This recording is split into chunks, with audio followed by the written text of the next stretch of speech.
to speak? Yeah, you just...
Okay, well, thank you, everybody, for joining us today at, for our Arria-Formula meeting on the situation in the West Bank and East Jerusalem, co-hosted by the United Kingdom, Denmark, France, Greece, and Latvia. We're grateful to you all for making the time to join us today, and to our 3 civil society briefers who will offer us their perspectives and analysis on the current significant challenges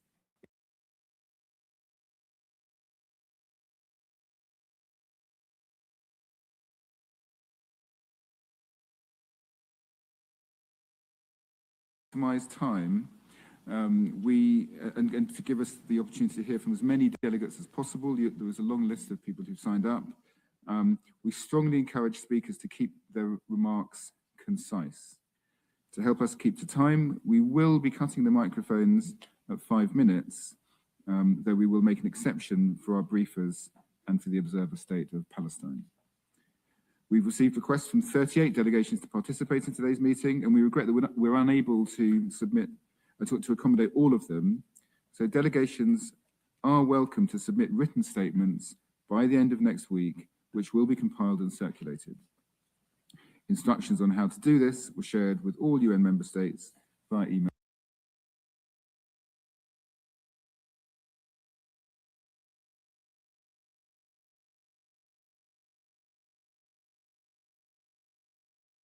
Award-winning activist and filmmaker with over a decade's experience documenting human rights abuses in the West Bank. So, before we hear from Basil, we'd like first to show a short clip from his Oscar-winning film, No Other Land, which he co-directed. This clip depicts an example of the deeply concerning settler violence that is occurring in the West Bank. And please note, this clip does contain some graphic content. Video clip plays, it says on my screen. Here we are.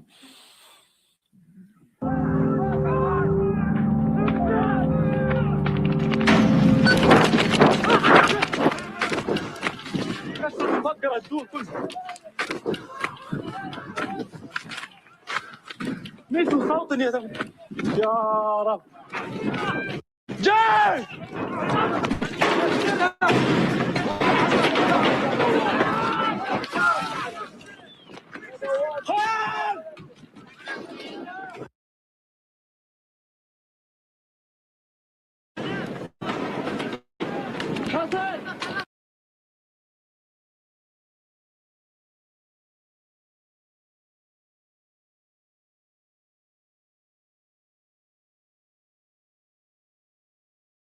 السلام جزء هنا خيال بين استاذ تقليم هنا خيال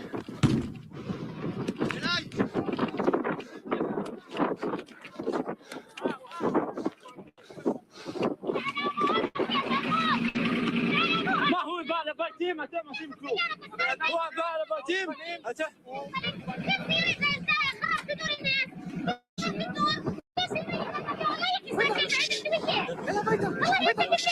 ليش تكتب اللي كتب عليك؟ ليش تكتب كتب عليك؟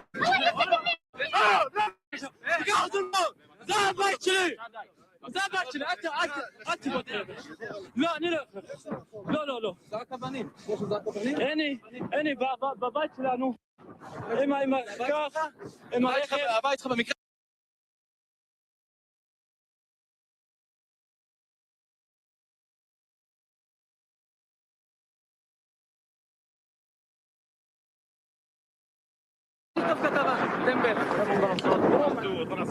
ولا خلي شباك اذا ما ظل فيه الحيل يعني راسي دي يتفجر وسس هو طيب هنا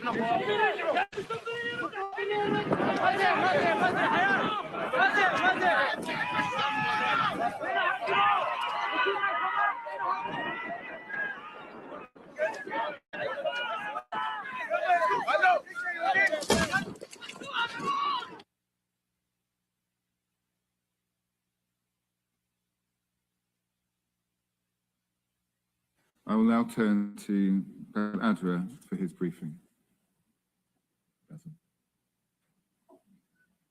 Hello, everyone. Thank you very much for giving me the space to speak to you about the situation in the West Bank and our daily life here where I live in Masafir Yatta. I will start to speak about another video, another scene that I filmed myself more than 2 years ago in my village, where the incident happened nearby the mosque in the village. It was a Friday. The people were leaving the prayer after the Friday prayer, and then two settlers, one of them armed, one soldier, walked down to the village, and they start to harass the prayers who were leaving the mosque. I was filming from nearly 100 meters with my camera. I saw the armed settlers take steps in front toward the prayers.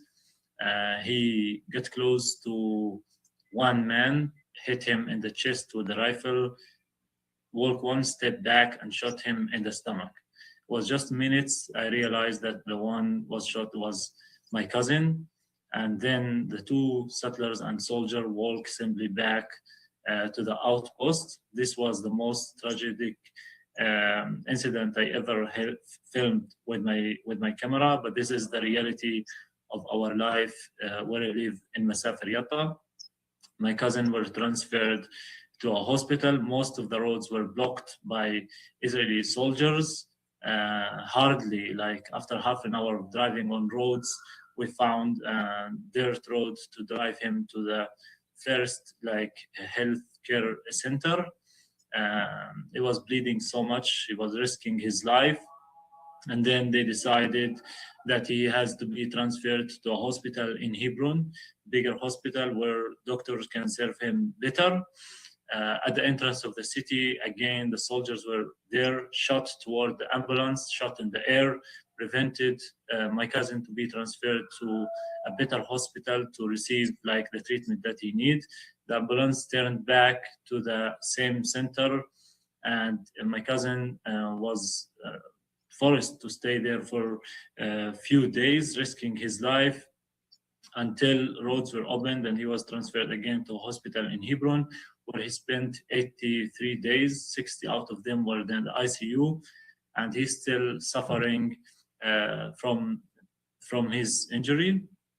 This is our daily life, and clearly you saw in the video the role of the occupation force, the occupation power, what's so-called Israeli army, when the settlers planned pogroms to torture our homes, to destroy our properties, and to kill us, actually. These soldiers' role there is just to give a hand to the settlers and to make sure that the settlers are doing what they came to do, which is to attack and to destroy and to burn cars, homes, farms, and to steal and to kill. So there's no difference in our daily life between what's so-called soldiers, police, and settlers. We, as innocents living in these communities, facing violations from all these Israel arms, settlers, soldiers, and police. The village you saw in the video, it's entirely has demolition orders by the Israeli occupation forces, and it's under serious threat of destruction at any moment by these Israeli soldiers, and it's under serious threat of attacks by the settlers who are living in illegal outposts and settlements nearby this village. Settlers harassments happening every day in Masafir Yatta and across the West Bank. In the last 3 years, dozens of Palestinian communities fled from their villages under the attacks of and torture of Israeli soldiers and settlers. Some of the people lost their life, like my friend, best friend, and brother Auda Hadalin, who was murdered in the hand of the settlers just last July, where a settler came with a bulldozer driving in the village, destroying olive trees, and start to dig in aiming to build the illegal outposts just nearby Palestinian homes, which is now it is established. And it got all the infrastructure, water, electricity, paved road for this outpost and the settlers that living there. Auda was standing with his 3-year-old son in front of the community center of Al Khair when the settler pointed his pistol and started to shoot around. One of the bullets hit Auda's chest and killed him. Auda was a father of 3 kids. He was a teacher. He was an amazing activist. Was a person who loved life, and we loved him so much. We can't believe until the moment that we lost him.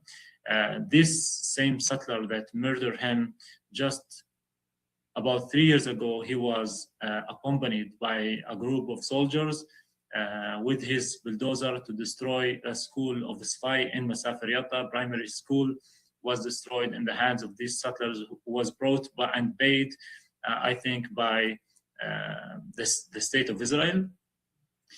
So hand by hand, they work together to make our life in Masafir Yatta impossible by targeting our homes, by targeting us, by killing Palestinians and destroying homes and establishing a new illegal outposts. In Masafir Yatta by itself, since October 7th until today, at least 9 illegal outposts have been established by these soldiers and settlers.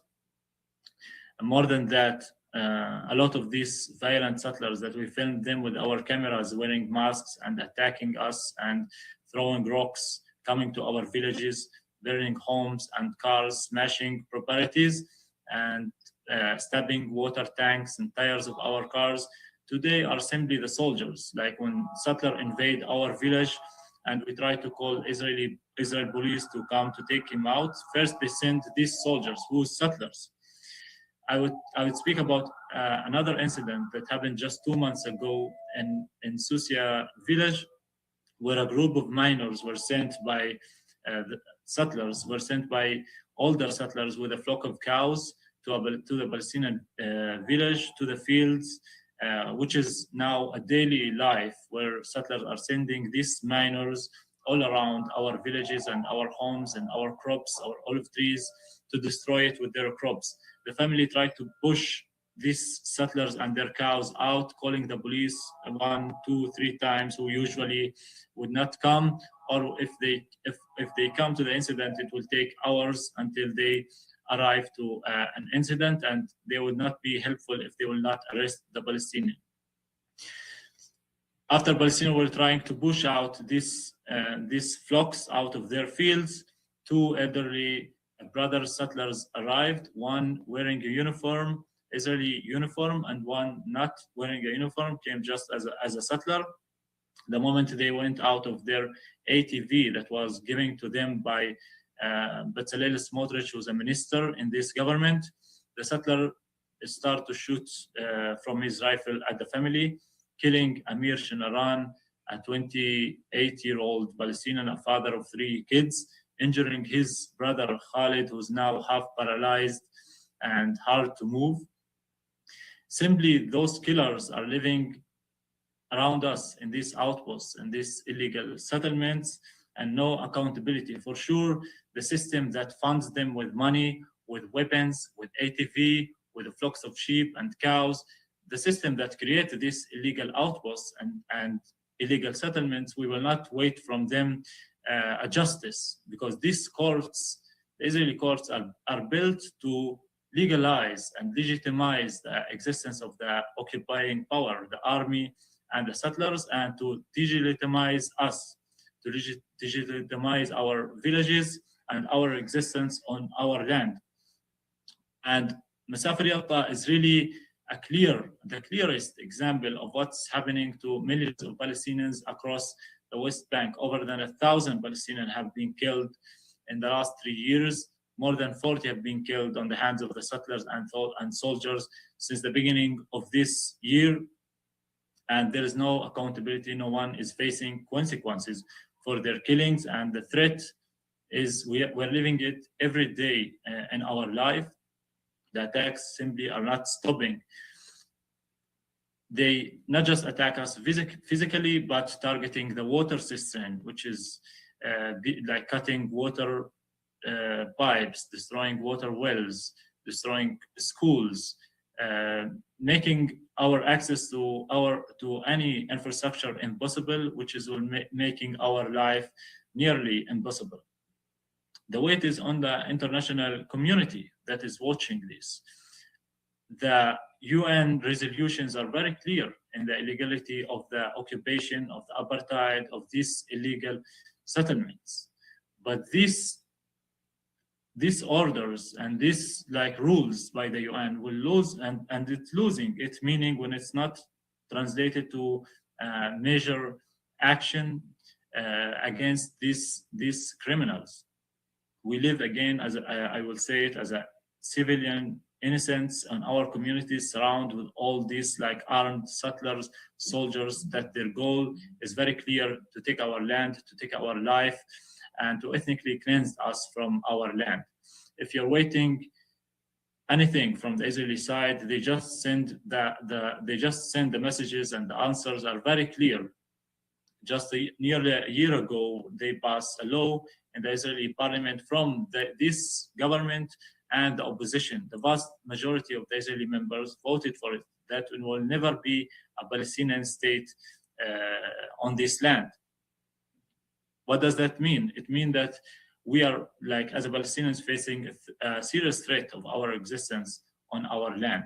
And today we see it in actions by killing Palestinians, destroying our communities, and creating a new illegal settlements and outposts and roads and infrastructure for these settlers that living here, and bring more and more settlers from around the world to live on our land. Dozens of Palestinian communities have been displaced since October 7th until today, and dozens of illegal outposts and settlements have been created, and roads for the settlers. So we need your actions. Palestinian people, Palestinian families wait from you actions, not just concerns and statements of condemnation, because history will not just record what's happening on the ground, but will record how the world chooses to respond to it. We have no time to wait for Israeli election if there's people think that the election will help the situation. I tell you, will not help our situation. What only can help is the actions of the international community. And I see a very huge gap between how the international community deal with this situation and what's happening on the ground. Until today, the markets in Europe are open for settlers' goods, for settlers themselves to go travel and have vacations there, for Euro companies to come and invest and do business in these illegal settlements. So these are simply small actions to do from Europe and other countries around the world to stop deal with the settlements, to stop receive the goods that are planted on our stolen land and made in factories that it's built on our stolen land. You have a moral and historical obligation today to take action and to stop these crimes against us, and which is against all humanity. Just be human and stop these crimes very simply, and you have the power. Do not tell us it's the US. We know the US today is very corrupted and sending weapons and money and everything that Israel order them to send. They're just sent here millions of dollars, sending also settlers and American soldiers to fight here on the ground. So the other free world that believe in the international community, that believe in international law, international humanitarian law, has obligation, moral, not just political, but moral and historical obligation today to stop these crimes. Thank you for hearing me. I thank Mr. Adra for his powerful briefing and for sharing his personal testimony with us. I will now give the floor to Max Rodenbeck, Director of International Crisis Group's Israel-Palestine Program. Max, you have the floor. Thank you very much. Good morning, everyone. Thank you all for coming. And a special thanks to our hosts, Denmark, France, Greece, Latvia, and the United Kingdom for giving me the opportunity to be here. My subject is the state of the West Bank. And as I have just 5 minutes to explain a very complicated picture, let me just start with one word: terrible. The state of the West Bank is terrible. And I think some of Bassel's testimony is very powerful. To see why it's so terrible, let me give some brief background. The West Bank is a very small space, smaller than the US state of Delaware, smaller than the island of Bali in Indonesia, and holds 3 million Palestinians, plus another 400,000 in East Jerusalem, as well as over 500,000 Israeli settlers. Since 1967, this has been occupied territory under international law. The 1995 Oslo Peace Accords divided it into areas A, B, and C. The gray area on this map, which shows areas A and B together, holds 85% of the Palestinian population, although it is only 40% of the land space of the West Bank. Today, that area is effectively divided into islands. It is a Palestinian archipelago in an Israeli sea. These islands are both increasingly cut off from each other and shrinking in size. The white part of this map is Area C, which is under full Israeli control. This holds nearly all of the settlements, which are, of course, illegal under international law. As you can see from the sprinkle of red dots on this map, which shows the growth of them over time, the settlements are not just multiplying, but they're strategically cutting Palestinians apart from each other. The number of settlers has been growing for decades. What's changed under the current Israeli government is not so much the pace of growth as the amount of land that is being taken away by settlements. In the past 4 years, this government has launched 102 new settlements. That is almost as many as were built in the previous 50 years. This chart here does not show the growth of actual settlements, but rather the creation of new settlement outposts. As Bassel was describing, these are often just a mobile home on a hilltop out in the middle of nowhere, but after a few years, these informal settlements get recognized and become permanent. That has been the pattern for decades. What's new is that the process of taking land this way has accelerated and grown far more violent. The attacks are now daily and often deadly. This chart shows only the number of Palestinians injured, not those killed, and it only shows the first 3 months of 2026. But this government has done more than simply boost illegal settlements. It has moved towards de facto annexation of the West Bank. Settlement is not just about building houses. This government has spent about $6 billion on an elaborate grid of settler-only infrastructure across the West Bank, as well as in providing equipment to settlers, such as Bassel described, these ATVs, all-terrain vehicles that are used to attack Palestinian civilians. At the same time, under the radar, under a lot of the international radar, there have been crucial bureaucratic and legal changes made in Israel over the past few years under this government. These are very complex, and I recommend reading our recent crisis group report on the issue. I can't go into them deeply, but suffice it to say that these changes have shifted power away from the Israeli military and into civilian control. It's as if there are no Geneva Conventions, and this was not an occupied territory, but just another part of Israel. One of these legal changes took away from the army its right to arrest, to detain settlers in the West Bank. And as a result, settlers can now act with almost complete impunity. They're literally lawless in the West Bank. In the past, there was a distance between the settler movement and Israel's establishment, but now the settlers are the establishment. Including in the army itself, hardliners have been appointed to positions of high command. And the most important example of this is Israel's finance minister, who has a second job as what is effectively the governor of the West Bank. He has wielded both positions, not just to speed up settlement and the process of annexation, but also to crush the Palestinian economy. In the words of a seasoned diplomat that I met recently in Jerusalem, the finance minister has been waging economic war against West Bank Palestinians. I recommend again, we at Crisis Group have an upcoming report on the West Bank's collapsing economy. Here are just 6 of the most disruptive measures that Israel has taken. Roadblocks.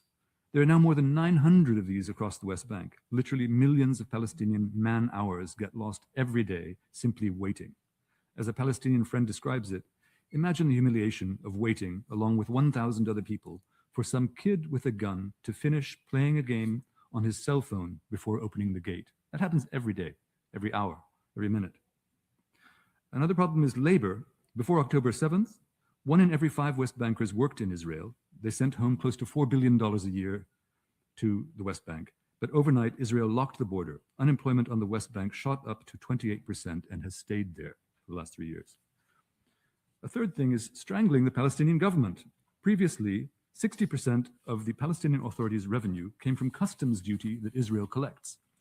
But Israel took an increasingly bigger cut out of this over the years until last year, under the new Minister of Finance, it blocked the sum entirely. The accumulated amount of money that Israel now owes to the Palestinian Authority is now amounts to about $5 billion. Imagine trying to run a government when you suddenly lose half of your tax revenue. Teachers, policemen, nurses, all struggling to get full wages. Hospitals lack basic supplies. Schools run just 3 days a week. At the same time, Israel is also crushing Palestinian banks. This is a complicated issue. It's hard to explain in the time that I have, but there are 2 main weapons that are being used, each of them just simple bureaucratic rules that effectively undermine investment and wreck the economy. And lastly, there is the cost, which is very hard to put your finger on, but the cost of just direct repression. Making 30,000 people homeless over the last 3 years, which is something that Israel has done. Add to that the cost of treating people who are injured, as Basil was describing, and the cost to the Palestinian economy and to Palestinian families of the fact that 10,000 Palestinians at any time languish in Israeli prisons. These are nearly all men of working age. Next slide, please.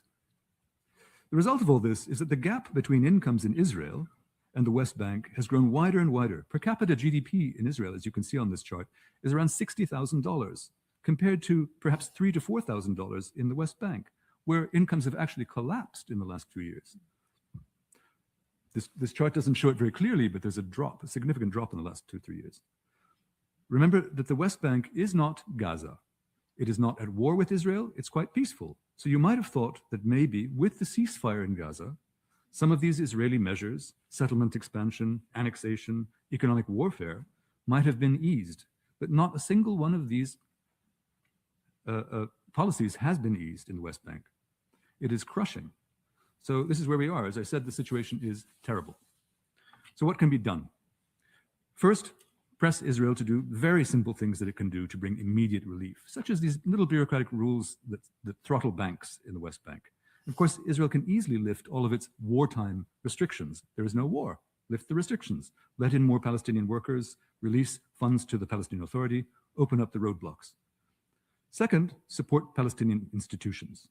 Third, hold Israel accountable for its illegal settlement enterprise. Sanctions should not target just individuals, but also the institutions, organizations, the finances behind them. Western countries have deployed a range of tools to sanction Russia for its occupation of Ukrainian territory. There's no reason these same tools can't address Israeli settlements in Palestinian occupied territories. And lastly, countries can find ways to get a strong message to the Israeli public that this situation is not normal, that this situation is not business as usual. There are many small but effective ways to signal this, leveraging everything from cultural and scientific ties to favorable financial system. Overall, the point should be to introduce a level of accountability for Israel's practices on the West Bank. At present, this is clearly inadequate to the scale of injustice that we are witnessing. Thank you. I thank Max Redenbeck for his detailed and precise briefing on the key trends we're seeing across the West Bank. And I will now give the floor to Amy Cohen, who is Director of the International Relations and Advocacy at Arria-Formula, which focuses on development in Jerusalem. Amy. Excellencies and distinguished members of the Security Council, I wish to thank Denmark, France, Greece, Latvia, and the United Kingdom for organizing this critical Arria-Formula briefing and meeting. I'm likewise grateful for the invitation to brief the Council today on East Jerusalem, which has largely been overshadowed by the aftermath of October 7th, the catastrophic conditions in Gaza, and the broader regional war. I appear before you today as an Israeli who has lived in Jerusalem for much of the past 2 decades and as a representative of Ir Amim. Ir Amim is a Jerusalem-based NGO made up of Israelis and Palestinians working to advance a just political resolution to the conflict while confronting human rights violations that stem from 59 years, or nearly 59 years, of illegal occupation and annexation of East Jerusalem.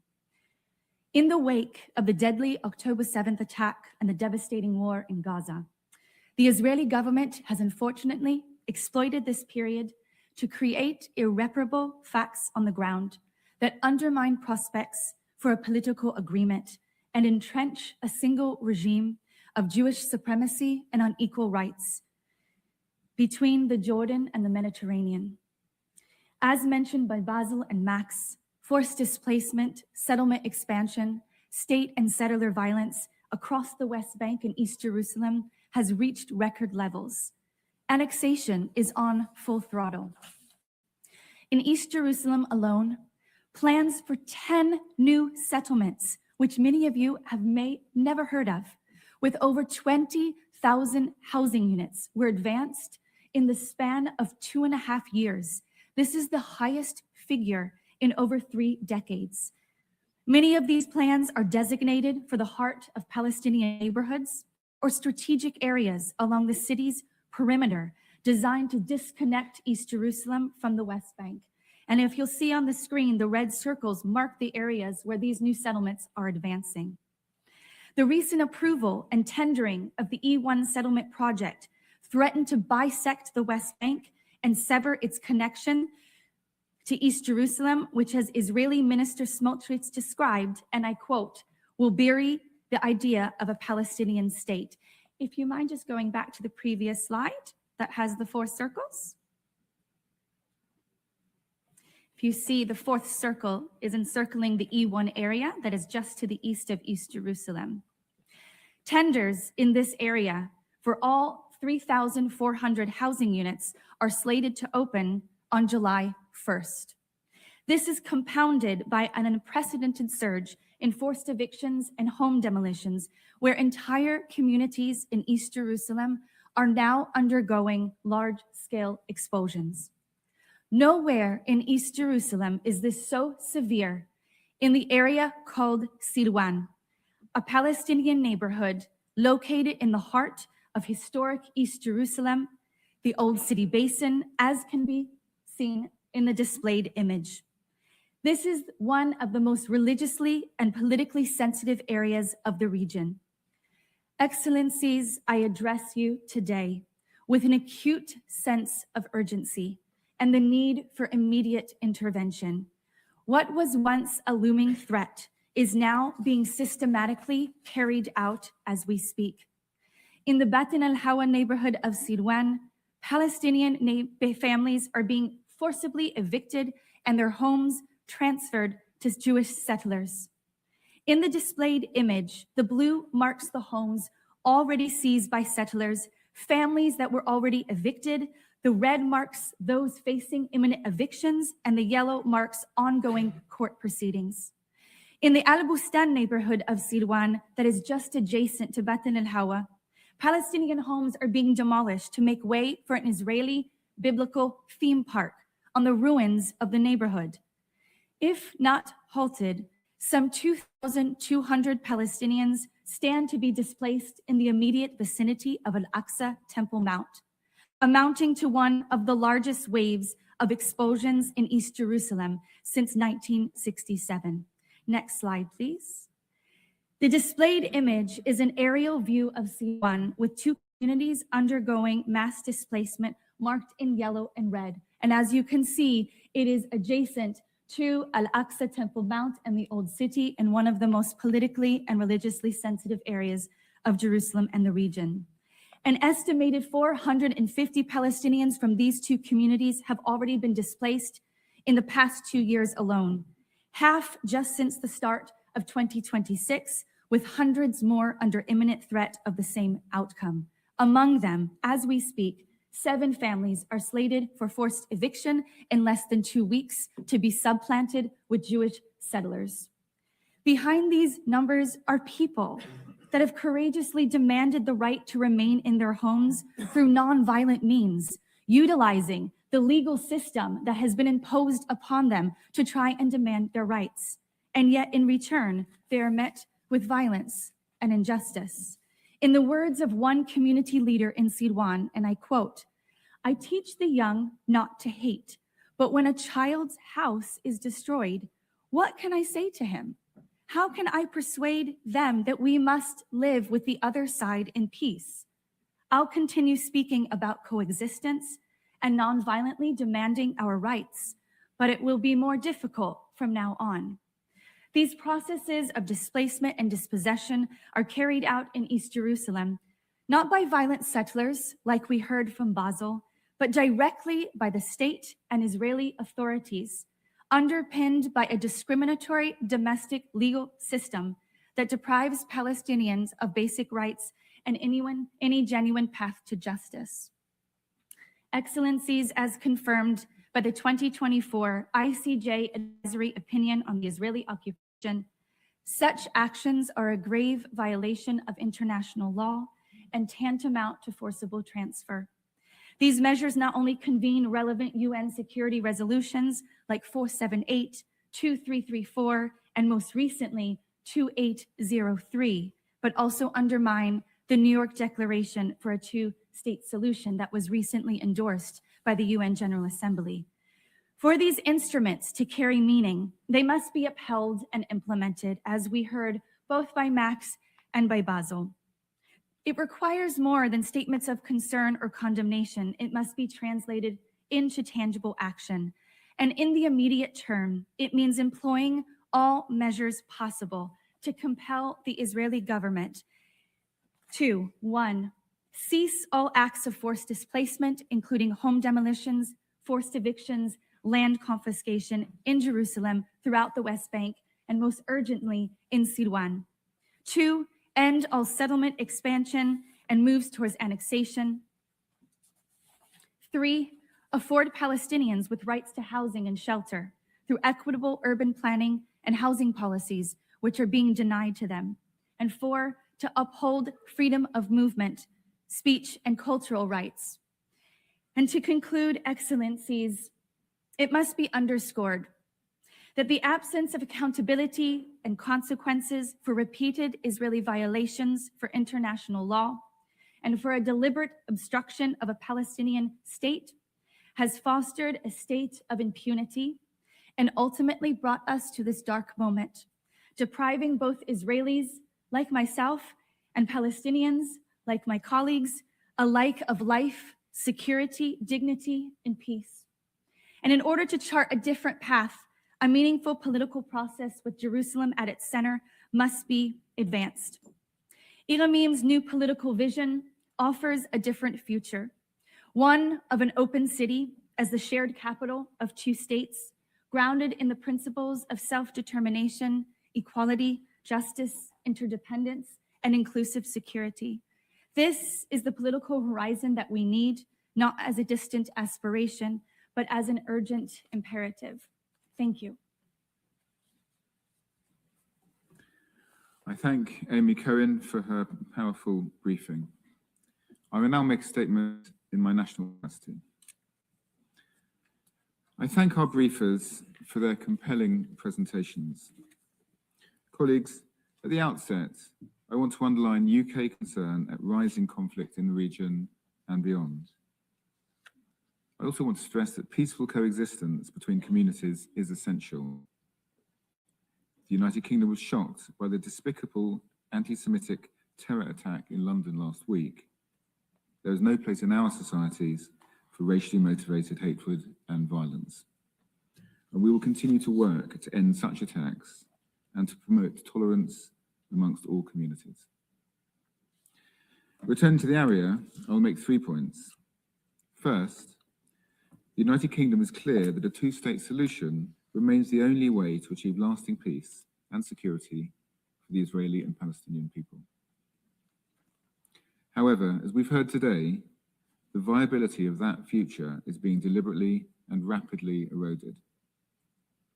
The current Israeli government has nearly doubled the number of illegal settlements, including the E1 plan, which would cut the West Bank in two, as we've just seen.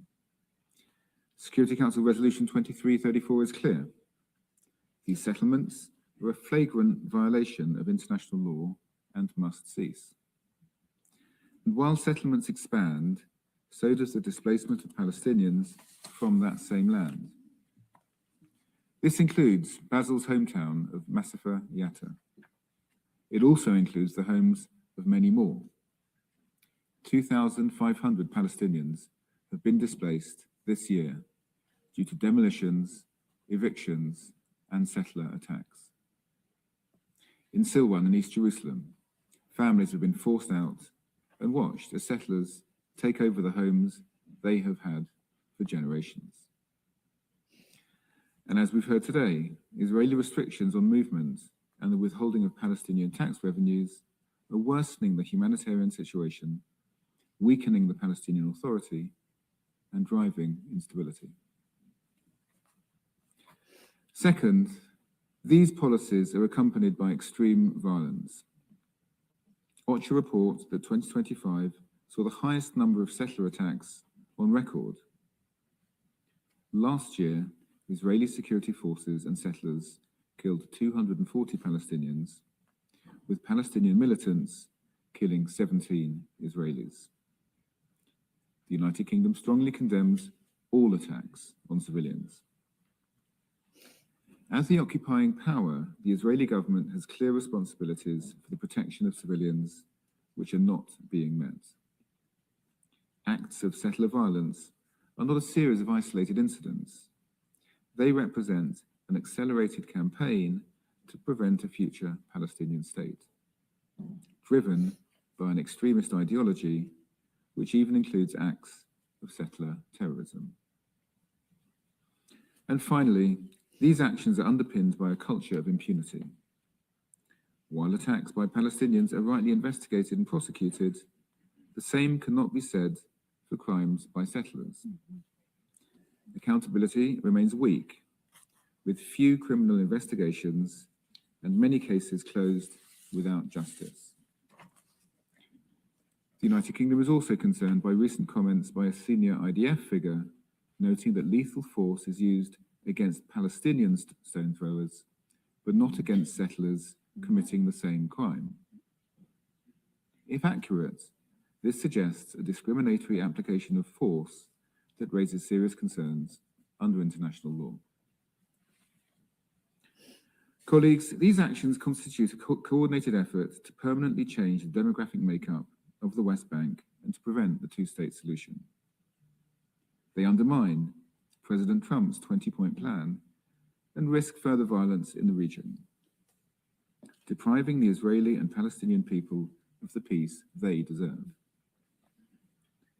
We desperately want to see a future, a different future, one that delivers peace and security for Israelis and Palestinians. That different future is possible, and it is our duty to strive to achieve it. I will now resume my function as chair of this area, and I give the floor to the representative of Denmark. Thank you, James, and good morning, everyone. Denmark is pleased to co-host this Arria-Formula meeting alongside with the UK, France, Greece, and Latvia. We extend our gratitude to our briefers for giving us a rare, and I'll also say deeply sobering insight into the often overlooked and painful reality of the West Bank, including East Jerusalem. I think it's become clear from what we heard this morning that the situation in the West Bank is increasingly precarious, bordering the risk of a collapse, whether it's economically, socially, or politically. And that prospect should concern us all. As we heard from our briefers, developments on the ground include record level of Israeli settlement expansion, settler violence, demolitions, land seizures, movement restrictions, and policies that weaken the Palestinian Authority. Individually, each of these developments are alarming. Taken together, they have catastrophic consequences. They're not only altering the physical and political reality, they're changing the very horizon of what remains possible. Piece by piece, they're reshaping the map on which the two-state solution was intended to be built. These developments have two troubling indications. First, the human cost. As we heard from Mr. Basil Adra, the reality of daily life that he called in the West Bank. For example, demolitions mean that families are losing their homes. Settlements cause loss of property, farmland, and livelihood. Checkpoints constrains daily life, as we heard also from Max Rodenbeck about the roadblocks. And settler violence creates victims and traumatized communities. Second is the political cost. The cumulative efforts of these developments obviously undermines the viability of a contiguous Palestinian state. As the geographic and institutional foundations of such a state are weakened, so is the prospect of a two-state solution. And this reality should concern us all. Denmark's position is clear. Israel's legitimate security concerns must be ensured. But lasting security cannot be separated from the two-state solution as charted in the New York Declaration, which remains the only credible pathway to achieving peace and security for both Israelis and Palestinians. We believe that the current trajectory must be reversed. This requires a halt to the Israeli settlement expansions, the demolitions and the land seizures. It requires accountability for settler violence. It requires UNRWA's ability to deliver essential services and humanitarian assistance to Palestinians, as well as steps to stabilize and strengthen the Palestinian Authority. In this regard, we welcome the reform efforts by the Palestinian Authority and encourage further efforts in this regard. We also welcome the organization of the Palestinian local elections on April 25th in these certainly very challenging circumstances. These measures are necessary to preserve the two-state solution and a future where Palestinians and Israelis live side by side in peace and dignity. Because if these conditions for two-state solution disappear, we're not solving the conflict. We are accepting its permanence, and we will not accept that. The Security Council should act with the urgency required to preserve a future where Palestinians and Israelis can live side by side in peace, security, and dignity. I thank you. I thank the representative of Denmark for their statement, and I give the floor to the representative of France. Thank you, Mr. President. I wish first and foremost to thank the three briefers, Mr. Basil Adra, Cohen, and Max Rodenbeck. I wish to thank them for their briefings, which are both accurate in terms of the diagnosis and accurate in terms of the demands that are rightly addressed to us. I thank them for their unstinting commitment to peace, and their testimony reflects the urgent need to act. We wanted to organize today's meeting because the conflict in the Middle East should not divert our attention away from the alarming deterioration of the situation in the West Bank and East Jerusalem, as well as Gaza. The accelerated rate of settlement activity and forced displacements is liable to result in de facto annexation. The E1 project is extremely alarming in this regard. France calls upon Israel to renounce this, and we reiterate our firm condemnation of the settlement building policies. At the European level, we have measures to distinguish between internationally recognized Israeli territory and the territory that has been occupied since 1967. Settler-led attacks against the Palestinian civilians have proliferated with complete impunity, as we have seen. This is absolutely unacceptable. We call upon Israel to protect Palestinian civilians and population, to sanction the perpetrators of such attacks. France supports the adoption of new sanctions measures of the European Union against violent settlers. The financial blockade that has been imposed on the Palestinian Authority is propelling it towards collapse. Tax revenues need to be dispersed and restrictions on banking transactions need to be lifted. It is illogical for there to be demands for reforms of the Palestinian Authority while at the same time stripping it of the necessary means for achievement thereof. We continue to support reforms through the Joint Committee for Building the State of Palestine, and we encourage the conduct of presidential elections this year. Mr. Chairman, beyond the situation in the West Bank and East Jerusalem, it is the very viability of the Palestinian state which is at stake.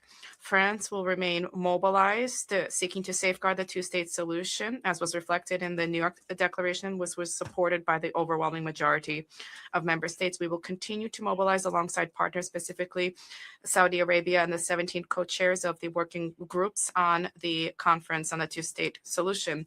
France will host on the 12th of June in Paris, a meeting of Israeli and Palestinian civil societies 1 year after the adoption of the 13 June 2025 Paris call and on the eve of the G7 summit.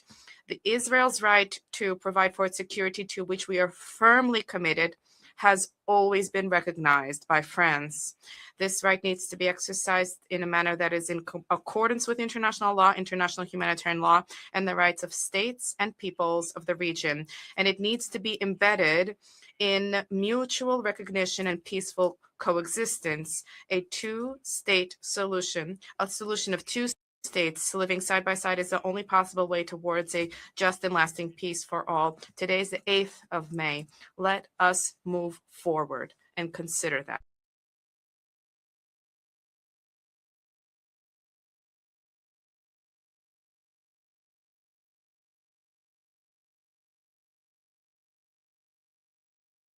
Briefings and testimonies. Greece, alongside its fellow European members of the Security Council, co-organized today's Arria-Formula meeting, as it provides an excellent opportunity to shed light on an issue that is both pertinent and concerning. As our briefers highlighted, the situation in the West Bank and East Jerusalem is deteriorating at an alarming pace. The rising and unprecedented settler violence targeting Palestinians, including Christian communities, is condemnable and needs to stop. While we are encouraged by Israeli pledges to ensure accountability for settler violence incidents, we stress the importance of consistent investigations, follow-up, and implementation of relevant decisions. Positive statements by Israeli officials should be translated into quicker action on the ground. Repeated incidents of violence against civilians, health workers, and journalists remind us that international humanitarian law must be upheld without exception. We are also gravely concerned by persisting trends of imposed restrictions on movement, illegal settlement expansion, and accentuated forced displacement, rendering life for Palestinians unbearable.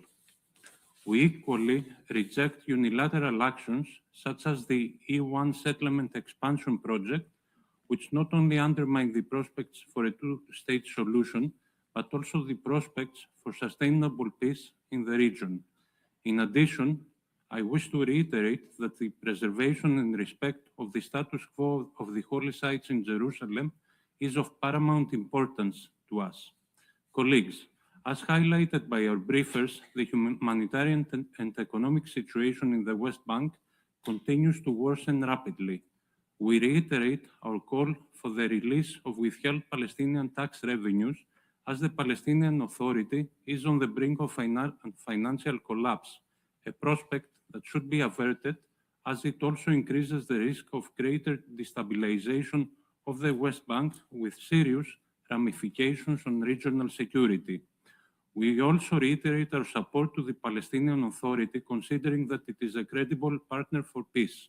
We must acknowledge that the Palestinian Authority is taking tangible steps toward the implementation of important reforms under adverse circumstances. We want the Palestinian Authority to succeed in its reform agenda and return to Gaza as soon as possible. In addition, The health sector in the West Bank, including this Jerusalem hospital network, is under tremendous strain at a time when it is most needed. Responding to its acute needs, Greece is proud to financially contribute through the European Union Pegas mechanism in support of the East Jerusalem hospital network, calling also for an end to all restrictions imposed on its operations. In conclusion, colleagues, for Greece, the path ahead can only be through a credible political process leading to a two-state solution, allowing Palestinians and Israelis to live side by side in peace and security. In this vein, abiding by the One Palestine principle, we reiterate that the West Bank and Gaza constitute a single, indivisible territorial unit for a future Palestinian state. As reaffirmed by our meeting here today, by the recent convening of the Global Alliance for the Implementation of the Two-State Solution in Brussels, and by the New York Declaration, the international community fully backs the promise of a two-state solution. We cannot turn away or cease to do our utmost for a reality of shared peace, security, and prosperity in the Middle East. I thank you. I thank the representative of Greece for the statement, and I give the floor to the representative of Latvia. Thank you, President. Together with the United Kingdom, Denmark, France, and Greece, we convened this Arria-Formula meeting to underline that despite the ongoing turmoil in the wider Middle East, our political focus must not be diverted from the urgency of the situation in the West Bank, including East Jerusalem. And the personal testimonies and powerful messages delivered today by the briefers affirm this. And as we heard,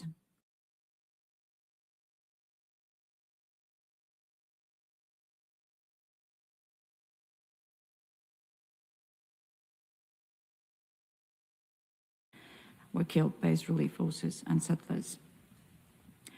The movement restrictions severely affect daily lives of the Palestinian population. Expanded checkpoints, roadblocks make it increasingly difficult for the Palestinians to access their workplaces and basic services, including schools and hospitals.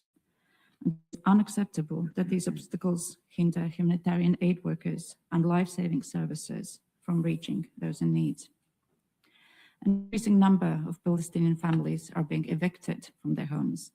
Properties are being demolished to make way for new settlements, which are illegal under international law, and for settlement outposts, which are illegal also under Israeli law.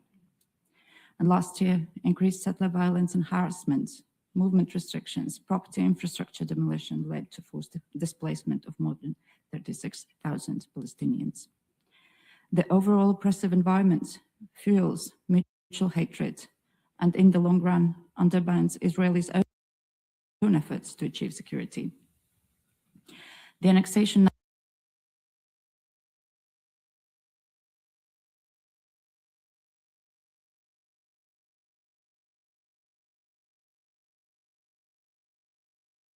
of forcible displacement and annexation in the West Bank, including East Jerusalem, and urge Israel to abide by its obligations under international law. It is time to break the vicious cycle of violence and radicalization that increases security risks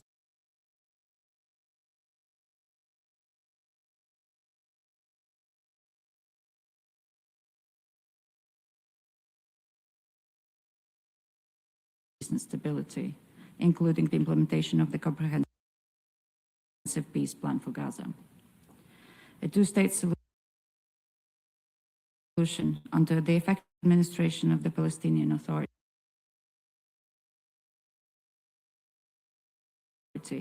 one that ensures dignified, non-threatening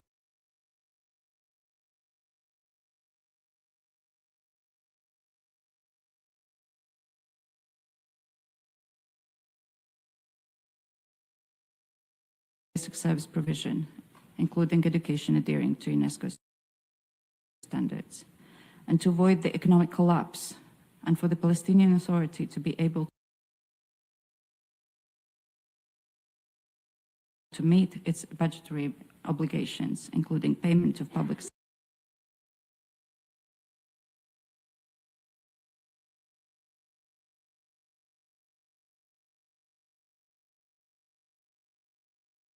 aspirations of both Israelis and Palestinians.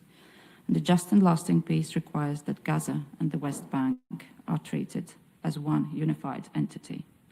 We're confident that meaningful investment in promoting the two-state solution, as defined by the Security Council resolutions and the New York Declaration, paves the way for peaceful coexistence of Israelis and Palestinians. And we reaffirm our commitment to work towards this end. I thank you.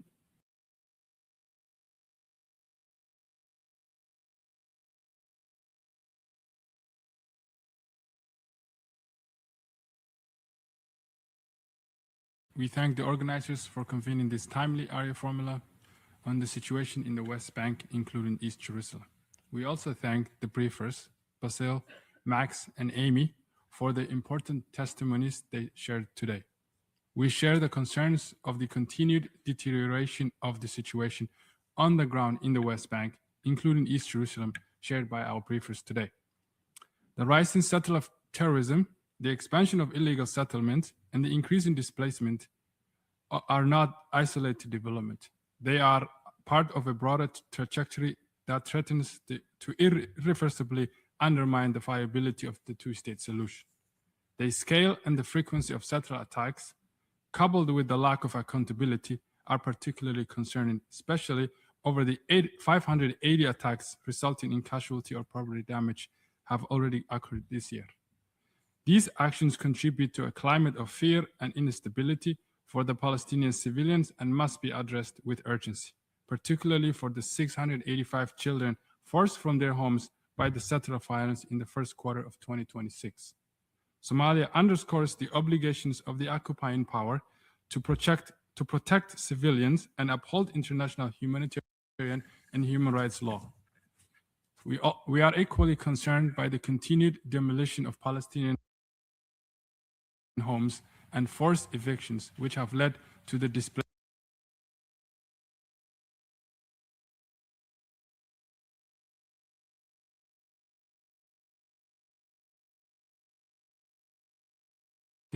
not only exacerbate humanitarian suffering, but also alter the demographic and geographic realities on the ground, further complicating efforts toward peace, particularly amid of the rapid expansions of E1 settlement project. Mr. Chair, the economic and financial situation facing by Palestinians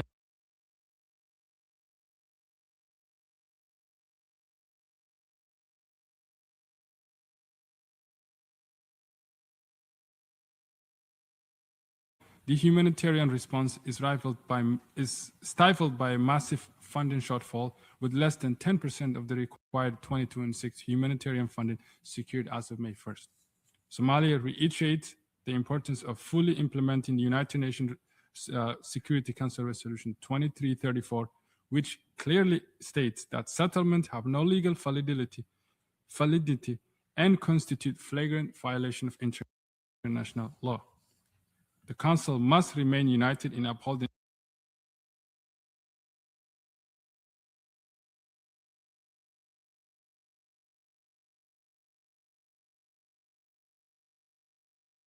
New York declarations.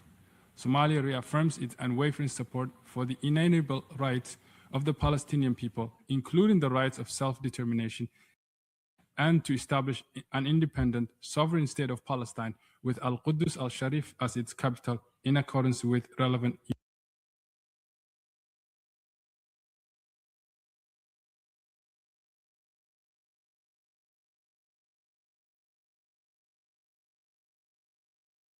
for violations. The current trajectory is unsustainable, and preserving the prospect for peace requires decisive action now. Thank you. I thank the representative.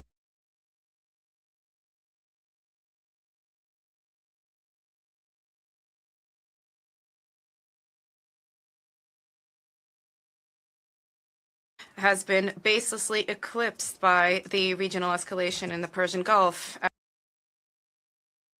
as well as by the adoption of President Trump's peace plan on the Gaza Strip, where the West Bank is not even mentioned. 9 years after the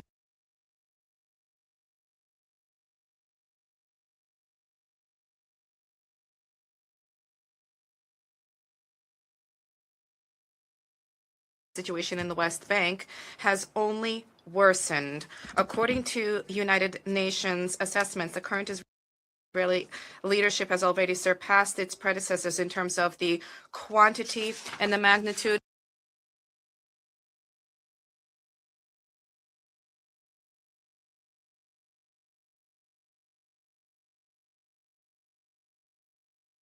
numbered 4,675 incidents.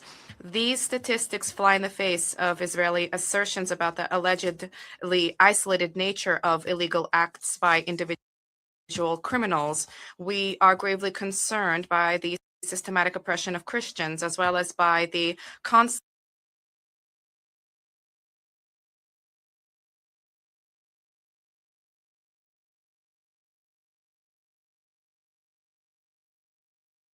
and thereby bears particular responsibility for the maintenance of interreligious peace and for reining in fanatics who are intolerant of others and other religions. It is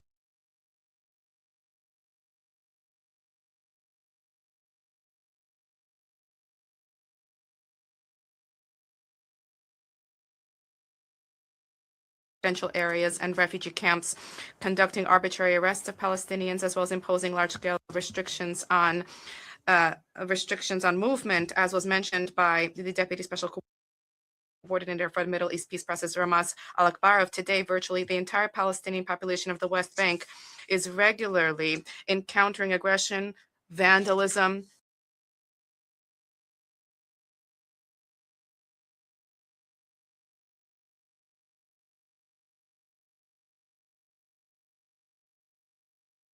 the Palestinian-Israeli resolution through Security Council Resolution 2803, which they pushed through and which approved the Trump plan. They are attempting to even expunge from the agenda the bedrock principle of 2 states for two peoples. We are heartened by the fact that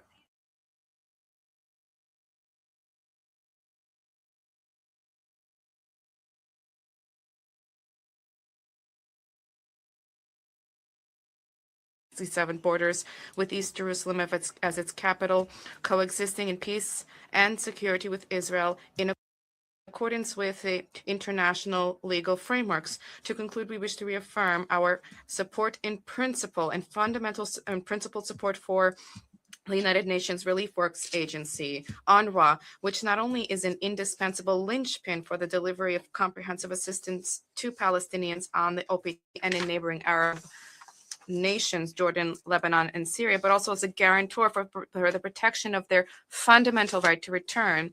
We call upon the international donor community to step up financing for UNRWA and call upon the Israeli leadership to revert back to compliance with its international legal obligations and to provide the agency with opportunities to fully carry out its efforts to help stabilize the entire Middle East region. Thank you for your attention. Thank the representative of the Russian Federation for their statement, and I give the floor to the representative of Panama. Gracias, President. Thank you, Chair. We're grateful for the briefings from the speakers. Chair, for decades, the international community has produced frameworks, principles, and various roadmaps aimed at achieving a lasting solution to the question of Palestine.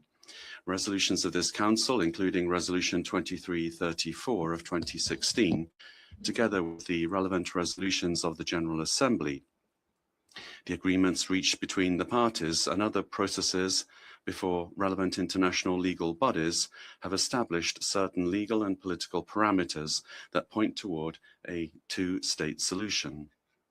This normative framework should have been accompanied by sustained and gradual political will from its inception, so that its effective implementation would already be a reality, one that might have greatly prevented what is currently taking place in this region.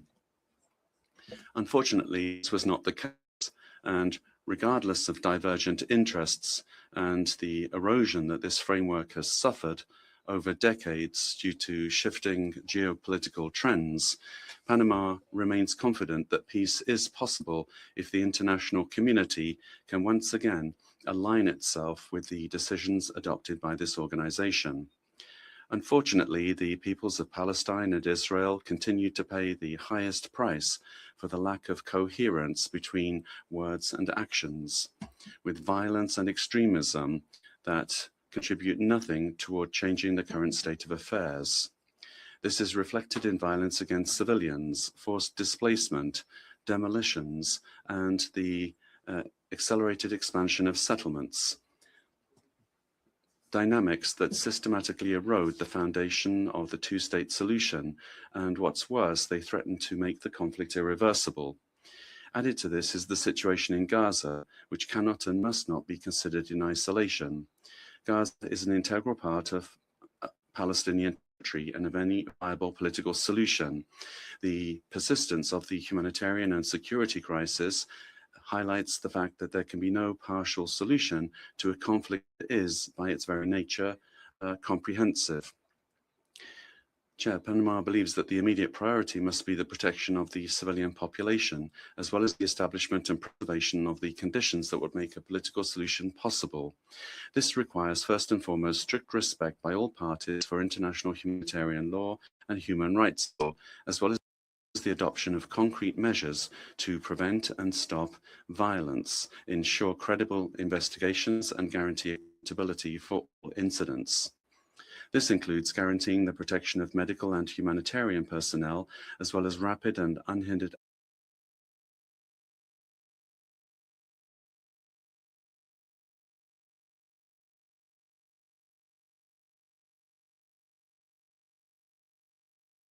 activities that undermine the two-state solution.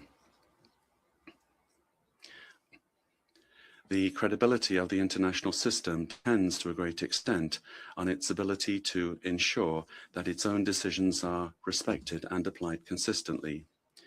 Thirdly, it's fundamental to adopt concrete measures to preserve the territorial, political, and economic viability of present and future Palestine.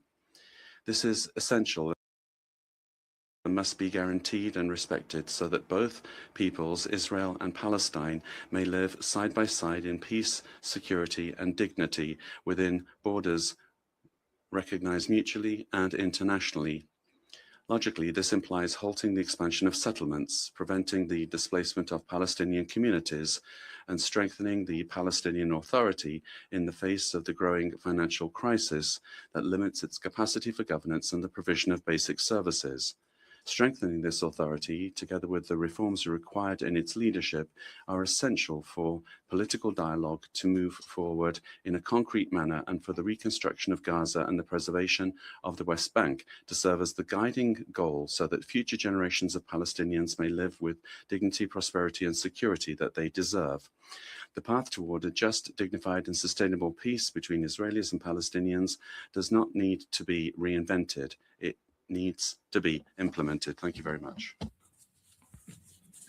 I thank the representative of Panama for the statement, and I give the floor to the representative of Pakistan.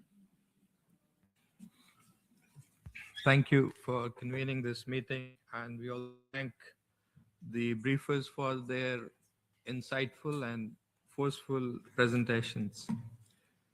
While international attention is consumed by multiple crises across the region, the systematic annexation of the occupied West Bank, expansion of illegal settlements, demolitions and land seizures, and forced displacement of Palestinians continue unabated, and this requires our attention.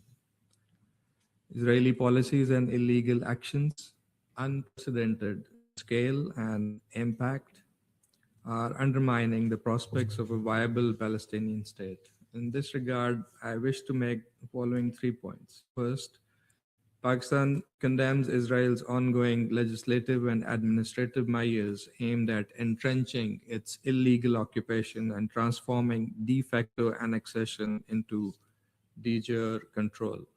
Recent decisions granting expanded administrative authority over occupied territory, including land registration and confiscation mechanisms, constitute a grave violation of international law, including the Fourth Geneva Convention, as well as the Comprehensive Plan to End Gaza Conflict, which the Council endorsed through Resolution 2803. These actions must be reversed immediately.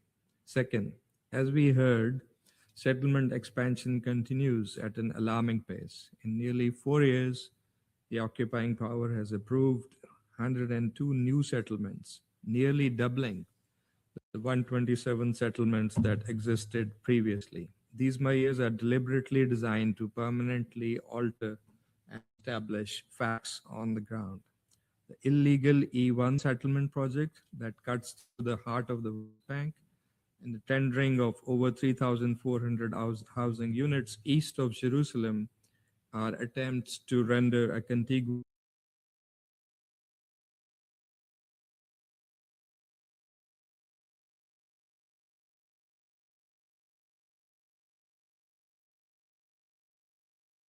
Palestinians since systematic documentation began in 2006. All settler violence and settlement activities must cease in full compliance with international law and relevant council resolutions, including 2334. Third, the deteriorating economic and humanitarian situation in the occupied Palestinian territory is equally alarming. Israel's continued withholding of Palestinian tax revenues has exacerbated the fiscal crisis and undermined the Palestinian Authority's ability to provide essential public services. These measures are further weakening Palestinian institutions at a time when preserving the institutional and territorial integrity of the occupied Palestinian territory remains critical for realization of the two-state solution. President, the international community, especially those with influence over Israel, must ensure accountability, compliance with international obligations, and implementation of relevant UN resolutions. As we have heard, annexation is on full throttle, and urgency for intervention is clear.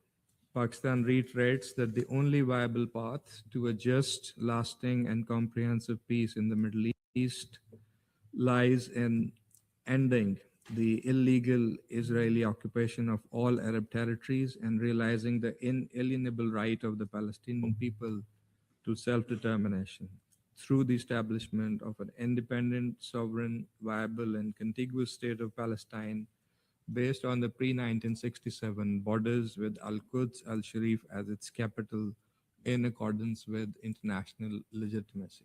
I thank you. I thank the representative of Pakistan for the statement, and I give the floor to the representative of the Democratic Republic of the Congo. Merci. Thank you. The Democratic Republic of Congo wishes to thank you for organizing this Arria-Formula meeting on the alarming situation in the West Bank, including East Jerusalem. We also wish to thank the briefers for their statements and for their illuminating testimony. The DRC reaffirms our unstinting commitment to the purposes and the principles enshrined in the United Nations Charter and respect for customary international law, international humanitarian law, as well as international human rights law. And yet we remain deeply concerned by the persistent deterioration of the situation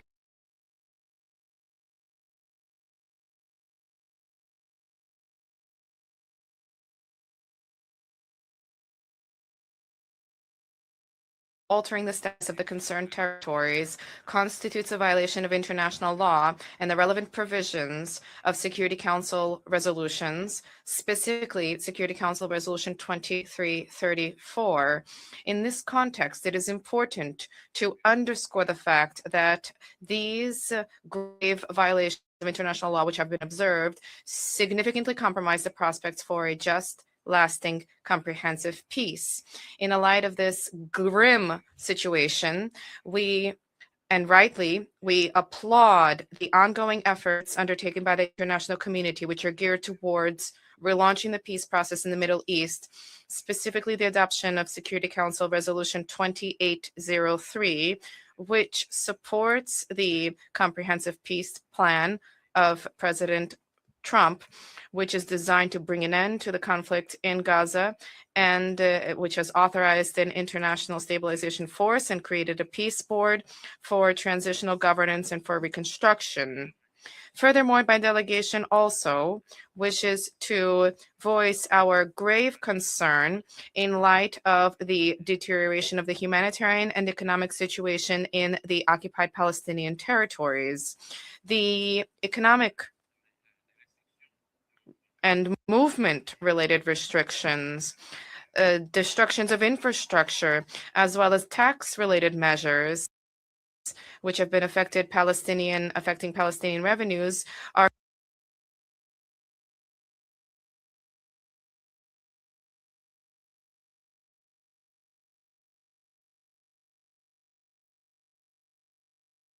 need to guarantee continuity of delivery of humanitarian assistance, particularly the operations of UNRWA, the United Nations Relief Work Agency, whose role remains of paramount importance when it comes to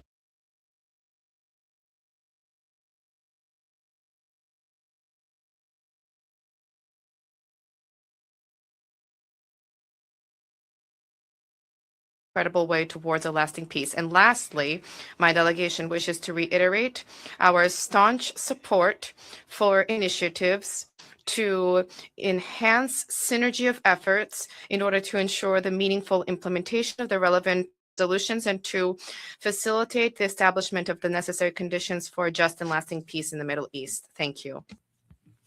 I thank the representative of the DRC for their statement, and I give the floor to the representative of the United States. Morning, colleagues. I would ordinarily prefer to thank the briefers, but will not, because I am disappointed by the observable fact that they could not, indeed they chose not, to put aside their own political biases to present a balanced presentation nor a viable path forward. The United States remains committed to working in close partnership with Israel and key Arab nations and the international community to bring peace, prosperity, security, and dignity to the region.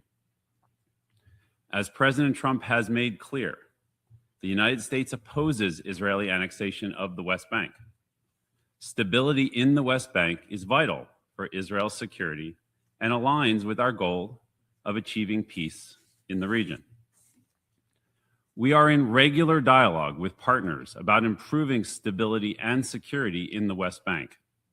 We condemn terrorism or criminal violence by any party against any resident in the West Bank.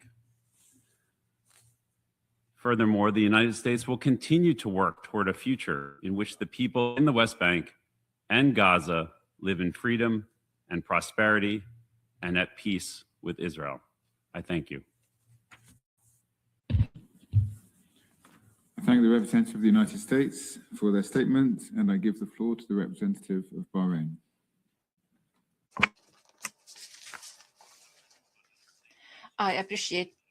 Mr. President, I appreciate the initiative of UK, France, Denmark, Greece, and Latvia to convene this important meeting that allows us us to discuss the Palestinian issue with flexibility and openness. I also welcome the briefers in this meeting. At the outset, we reiterate our steadfast support to the legitimate rights of the Palestinian people, notably their right to self-determination and the establishment of their independent sovereign state along the border.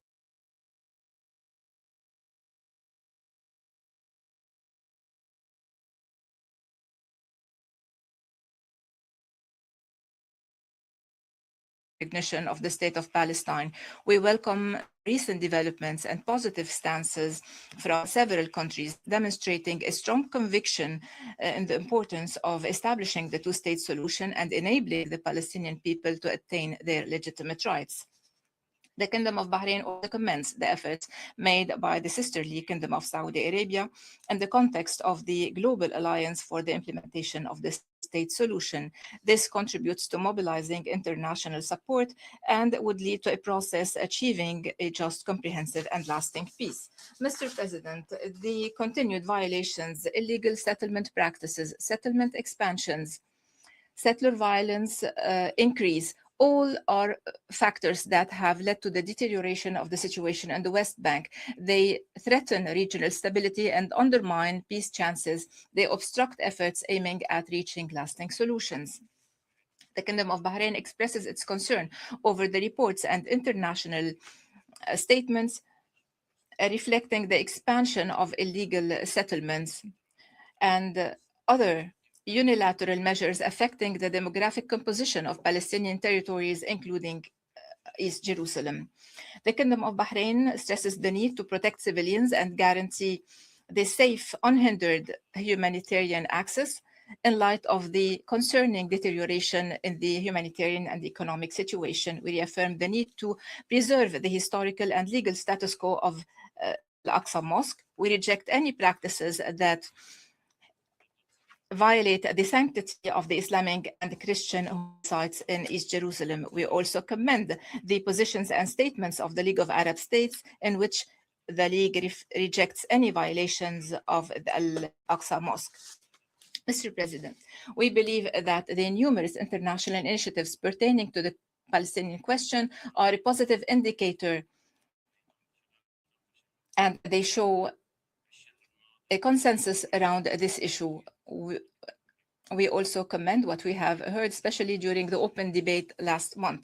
We affirm that the United Nations essential partner in international efforts aiming at solving the Palestinian question, and the UN agencies are important to provide humanitarian assistance, protect civilians, and preserve diplomatic tracks. The Board of Peace, welcomed by the Resolution 2803, is an opportunity to restore hope to the Palestinians through work of the National Committee for the Administration of Gaza and the International Stabilization Force. We also welcome the President Trump peace plan and look forward to moving smoothly to stage 2 of the plan. The meeting of the Ad hoc Liaison Committee last month is also in line with the New York Declaration, which charts an irreversible course towards a better future for the Palestinians and Israelis and for the peoples of the region. In light of the above, the Kingdom of Bahrain stresses the importance of working in complementarity between the different initiatives to enhance their effectiveness and to enable the Palestinian government to discharge its responsibilities in a manner that contributes to protecting civilians, especially in light of the growing settler violence. In conclusion, the Kingdom of Bahrain calls for consolidating international efforts and intensifying coordination among tracts in order to address the root causes of the conflict and move forward to a just, comprehensive, and lasting peace that would ensure security and stability to the peoples of the region. Thank you, President. I thank the representative of Bahrain for their statement, and I give the floor to the representative of China.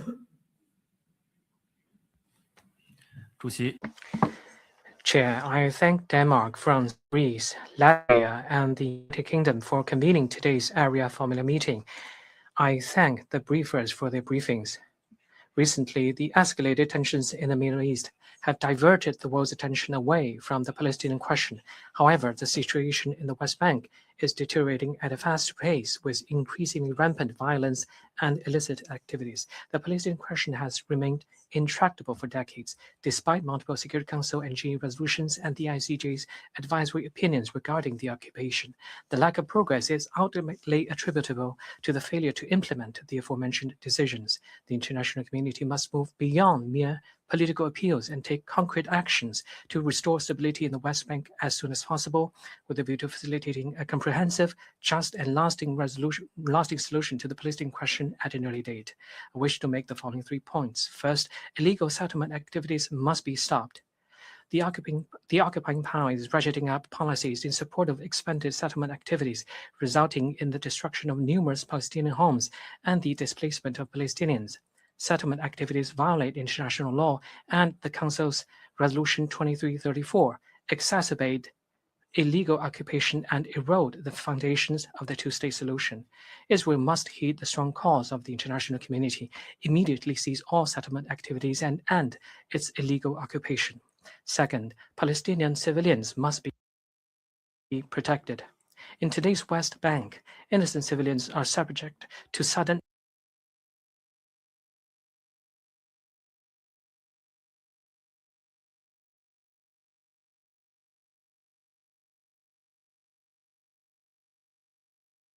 perpetrated by both extremist settlers and members of the Israeli security forces. We condemn all violence targeting civilians and call upon Israel to take concrete measures to immediately curb the violence in the West Bank and hold all perpetrators accountable. Third, support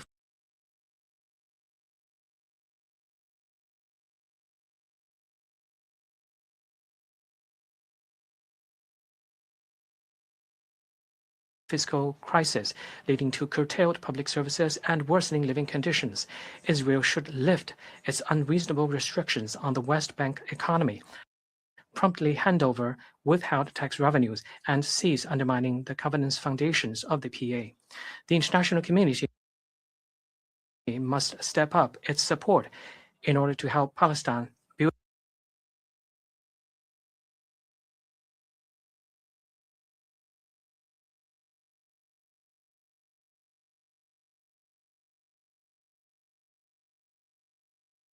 both Gaza and the West Bank constitute integral parts of the state of Palestine.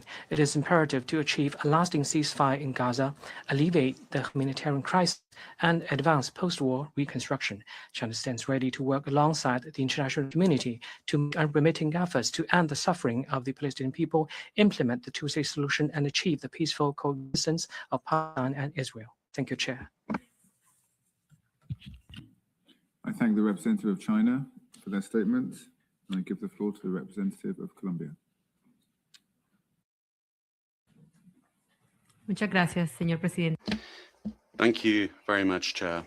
I'd like to thank you and the organisers for convening this timely meeting and the briefers for their important presentations. Chair, the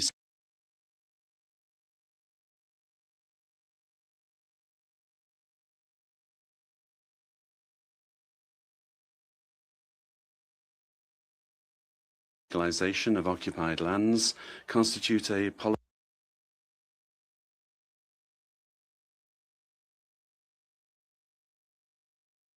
of de facto annexation aimed at irreversibly altering the composition of the occupied Palestinian territory. This is compounded by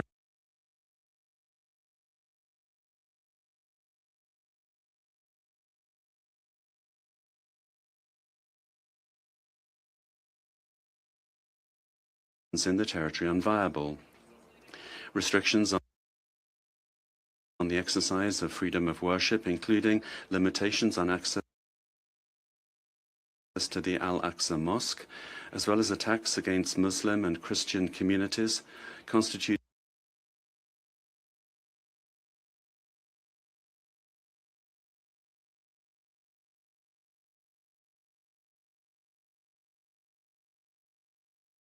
among other measures, weakens the Palestinian Authority's governance capacity. At the same time, attacks against the United Nations Relief and Works Agency for of Palestine refugees in the Near East and repeated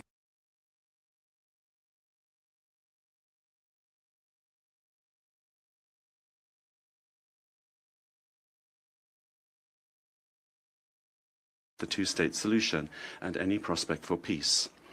The International Court of Justice has been clear. All states have the obligation to not recognize the illegal occupation, not to render aid or assistance in maintaining it, and to act to prevent international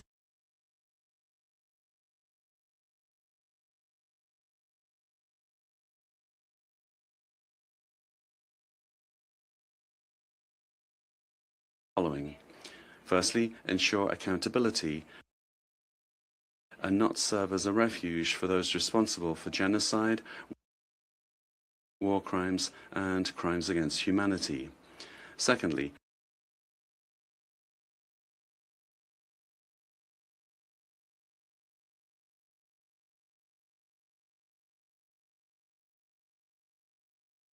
in a vacuum. It is facilitated by lack of action and by the complicity of third-party actors. Colombia calls on all states to end any form of material support and to comply with their international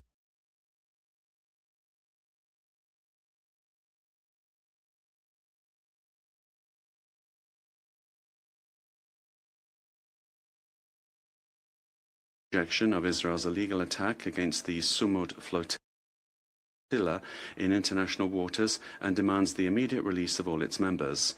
These acts constitute serious violations of international law, including the law of the sea, and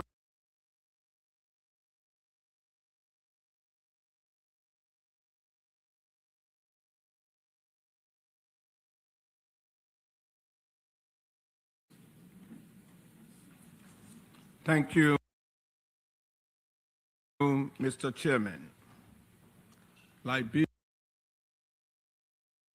thanks the conveners of this area meeting and acknowledges the valuable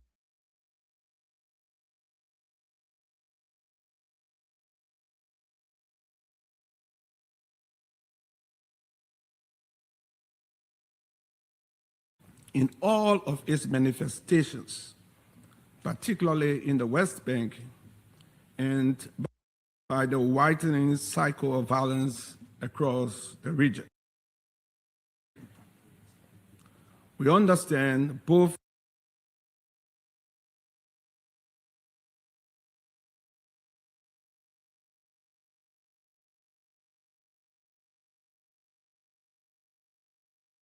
have endured a cycle of violence and insecurity that continues to claim innocent lives on all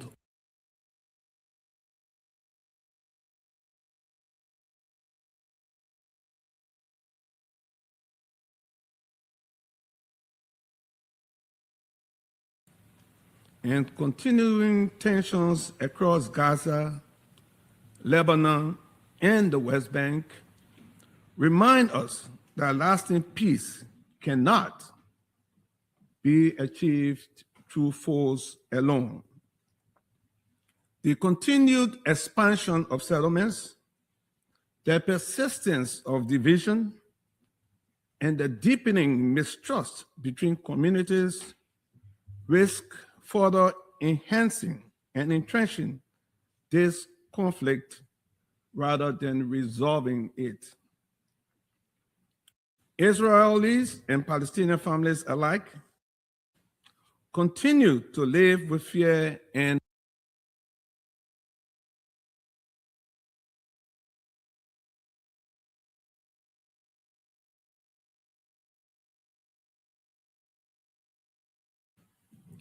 sustainable peace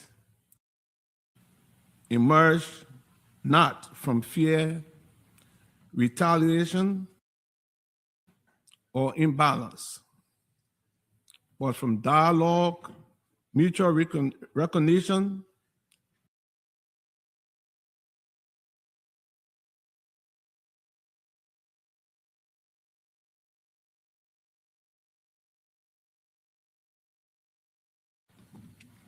Peace is not measured by military strength or political advantage, but by the ability of all people to live with dignity,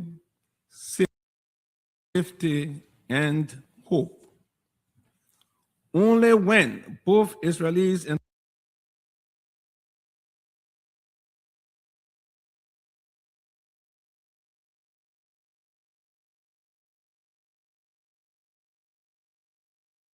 Liberia therefore calls for a renewed commitment to diplomacy and international law and work collectively towards a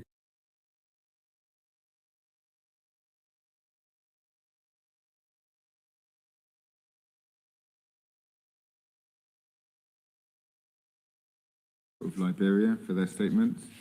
I will now give the floor to the representative of the Observer State of Palestine.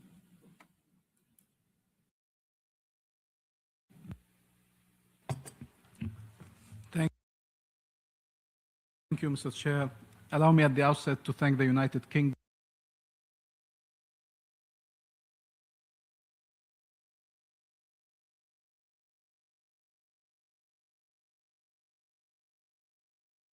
but for his courage, for embodying peaceful resistance against a very violent occupation. And Basil is filming the crimes against his family and his community at the peril of his life, because he believes that if you see these images, that will trigger the appropriate international response. Let's prove him right. Let's prove that this risk is not made in vain. And Basil is also a father of a beautiful child.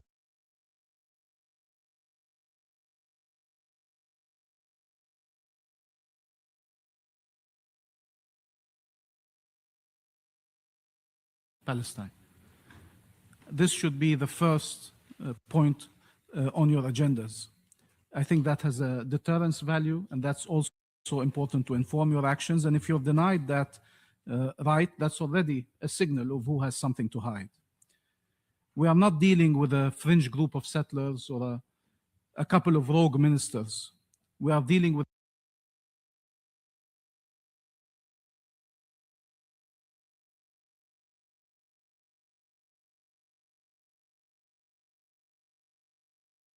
I want you to imagine with me if Netanyahu had asked his aides, what could we do? Give me a list of options to destabilize the West Bank. What could their answer be? You will see the policies we are seeing now. They would tell him, build more settlements deep inside Palestinian communities.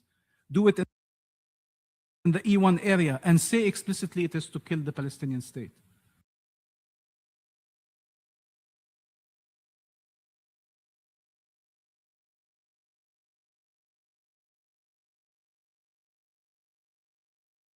Lead relentless military incursions, detain adults and children, use them as human shields, parade them in the streets, humiliate them, and make sure that the soldiers film these scenes and film themselves in the houses of these people,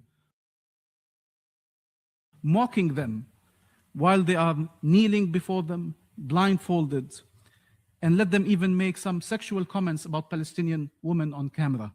These are things that exist. These videos exist. You can see them. Unleash groups of settlers to terrorize communities all across the West Bank, including East Jerusalem, killing, maiming, rampaging.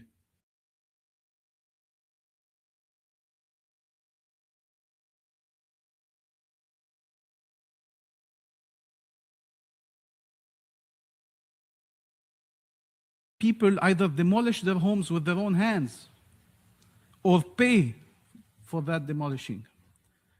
Make sure people cannot go out of their towns, cannot reach their schools, their hospitals, their work, their relatives. 1,000 restrictions on movement from walls to military infrastructure to gates that can be closed, fragmenting the land and the population. Crack down on UN organizations, on humanitarian and human rights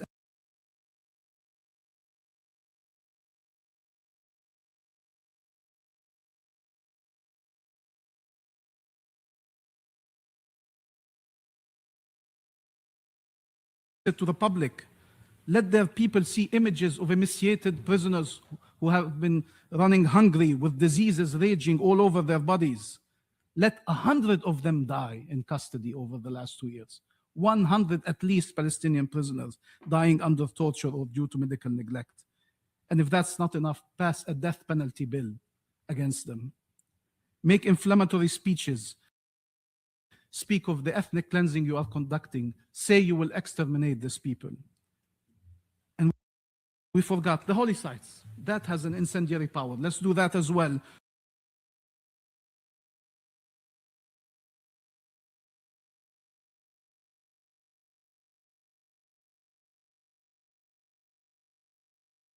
Sure to squeeze Palestinians economically and financially, and make sure we impair the Palestinian Authority's ability not only to deliver basic services to its people, but even to pay salaries to its employees. Imagine what the PA collapse could lead to, the chaos that may ensue, and what an opportunity it would be for a mass-level displacement, finally dealing with the demographic threat that the world calls the Palestinian people. And the aides would conclude, frankly, there is no way that all these actions would not lead to a total breakdown, Mr. Prime Minister, rest assured. And then we can bring our plans to fruition. This is utterly illegal, criminal, immoral. It's also pure madness. You cannot manufacture such a level of suffering and despair and try to control its outcomes. I assure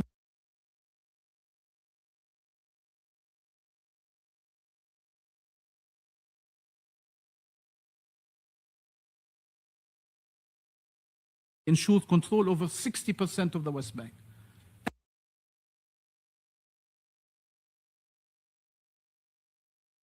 And 60% of the Gaza Strip, by the way.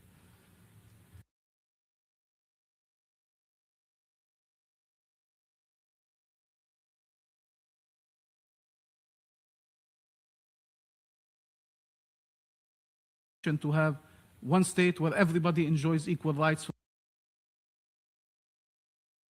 from the river to the sea. So what is it striving for? Horrific options that you all know about and that cannot be accepted. Israel will stop at nothing to achieve its aims. The question is, what is the international community willing to do? And are the actions that are already underway of a nature to deter Israel?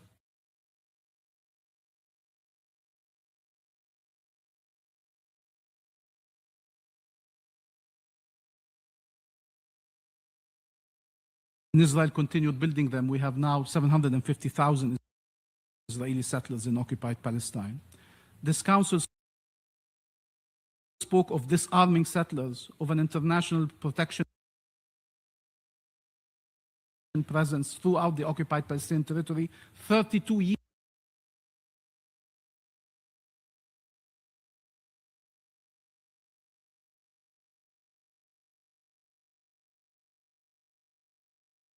Supposed to do. Put yourself in their place for a second. They watch as the country speak of Israel's right to security when their own country is being erased. When they are not only deprived of the most basic forms of security, but denied their very right to life. Israel illegally enables hundreds of thousands of settlers to come and live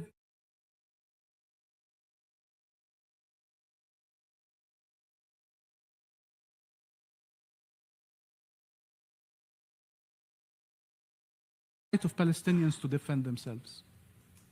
What about their right to protection? What about their right to security? We are not asking to arm Palestinians in response. We are not preaching violence as a response. We are asking for international protection, the one they deserve. Where is it? We are asking for accountability for crimes against our people because we know the cost of impunity. Our people live it in their flesh. Help us tell Palestinians protection is on the way. They can't be asked to wait.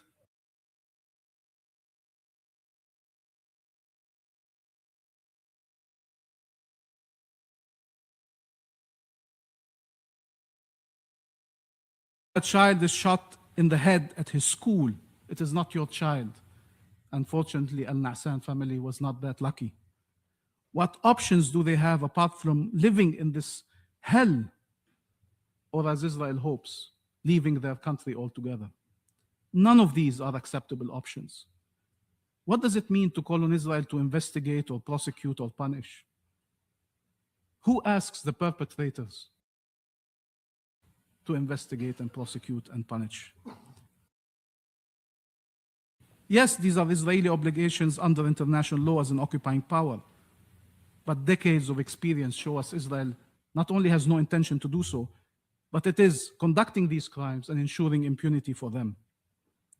You look at the actions of the Israeli occupation forces, and it looks like they have gone rogue, but they haven't. They understand the assignment.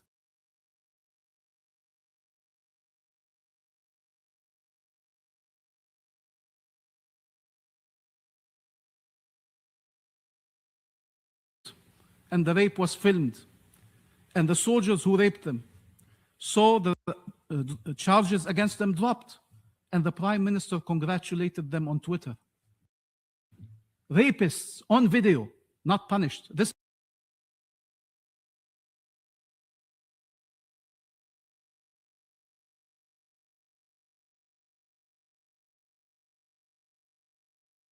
choice.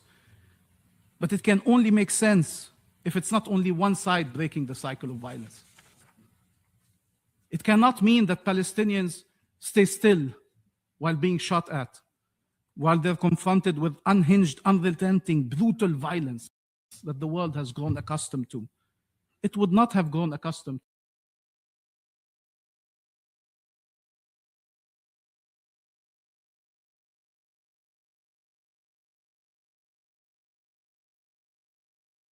Allow me to conclude by saying we are trying, desperately trying, to find a peaceful way forward. We are trying to convince our people that there is a peaceful path that leads to their freedom, that leads to a normal life in their land, that leads to dignity and liberty. Help us show there is one.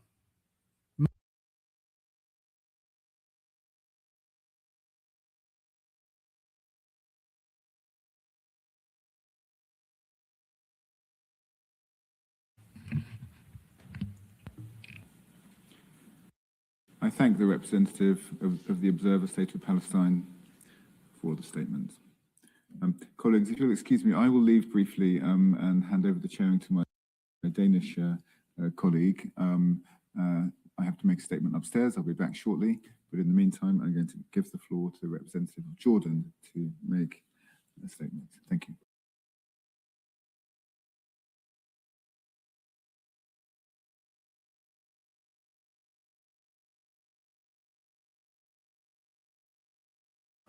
I thank Denmark, France, the UK, Greece, and Latvia for convening this meeting.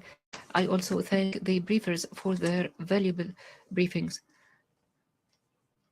And I would like to underscore the following 5 points. First, Jordan renewed its condemnation of all illegal Israeli measures that entrench the occupation in the occupied Palestinian territory and undermine the two-state solution, which represents the only path to achieving a just peace and constitutes a strategic choice and a regional and international necessity. We reaffirm the illegality of settlements and the annexation of Palestinian land in the occupied West Bank, including East Jerusalem, as well as any attempt to displace Palestinians from their land.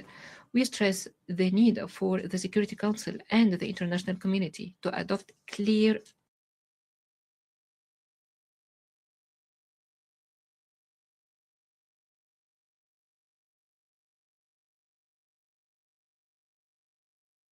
advisory opinion of the ICJ.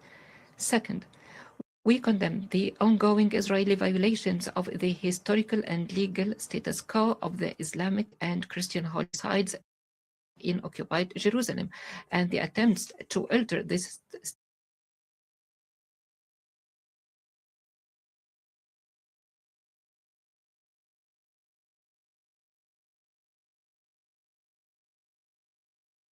and inciting practices. We reaffirm that Al-Aqsa Mosque in its entirety of 144 dunams is an exclusive place for worship for Muslims, and that the Jerusalem Awqaf and Al-Aqsa Mosque Affairs Department of the Jordanian Ministry of Awqaf, Islamic Affairs and the Holy Places, is the sole legally competent authority responsible for administering the affairs of Al-Haram al-Sharif and regulating access to it. We also renew our condemnation of Israel, the occupying power, for violating the right of Muslims and Christians to worship and preventing them from accessing their holy sites in flagrant breach of international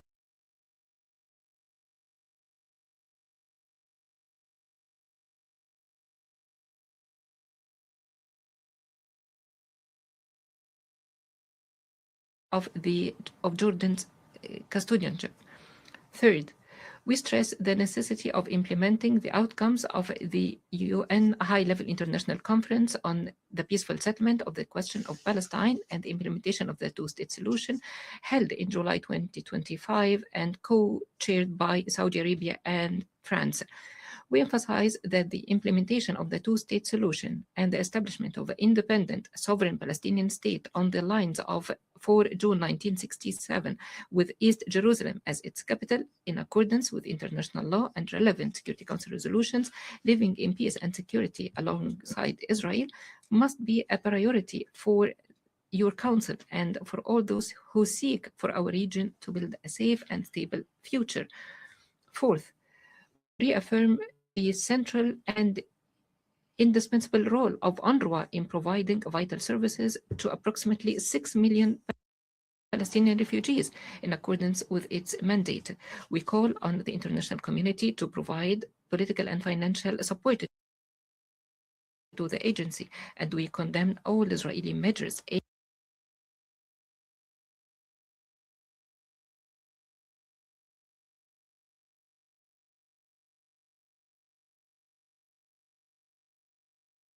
and Security Council Resolution 2803 and removing all obstacles to the delivery of humanitarian assistance. We renew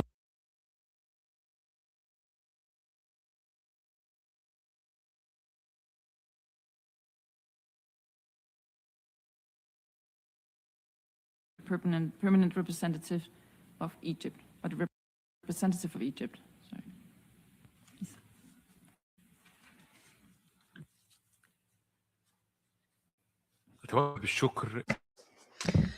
I thank the organizers of this important meeting at a time when the situation in the West Bank, including East Jerusalem and the Gaza Strip, is witnessing an unprecedented deterioration.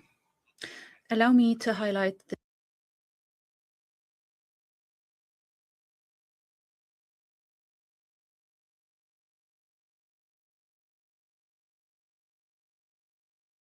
Christians and Islamic holy sites in Jerusalem.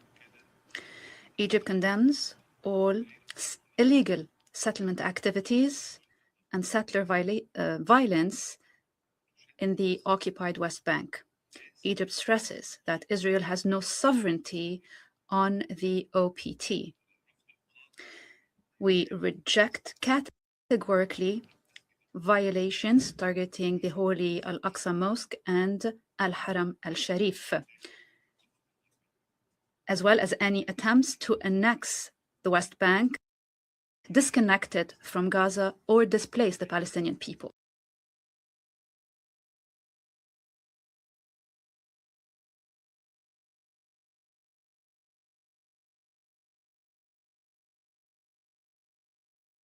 We call on Israel to end practices that undermine peace efforts and undermine the implementation of President Trump's peace plan, as well as Resolution 2308 of the Security Council, knowing that Egypt, Jordan, and partners Qatar and Turkey make significant effort to implement its provisions on the ground, namely provisions that have to do with alleviating the humanitarian suffering of the Palestinian people.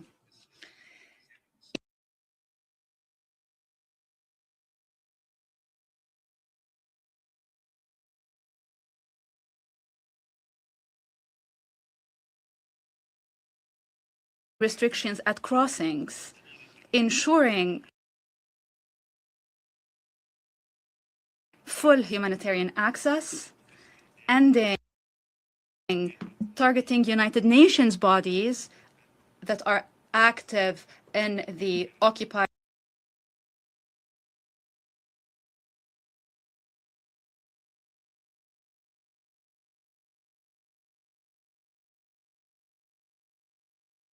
the legitimate, inalienable rights of the Palestinian people, most notably the right to self-determination, ending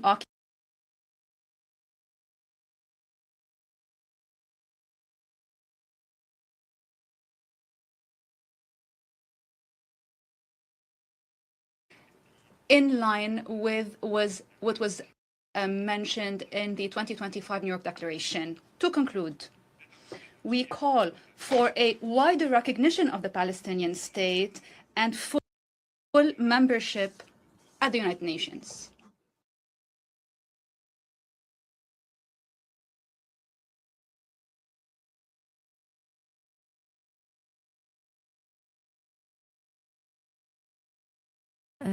Madam Chair, express appreciation to the organizers for this meeting as well as the briefers. This meeting is timely to highlight the ongoing escalation in the occupied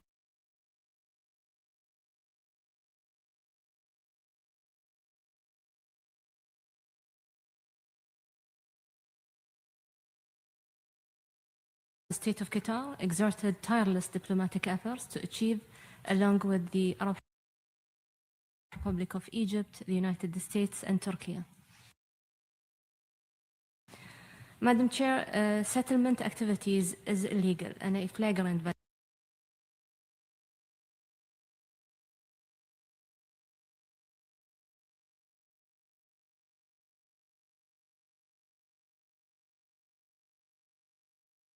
all measures aimed at altering the demographic composition, character, and status of the occupied Palestinian territory, including East Jerusalem. These measures are an assault to the viability of the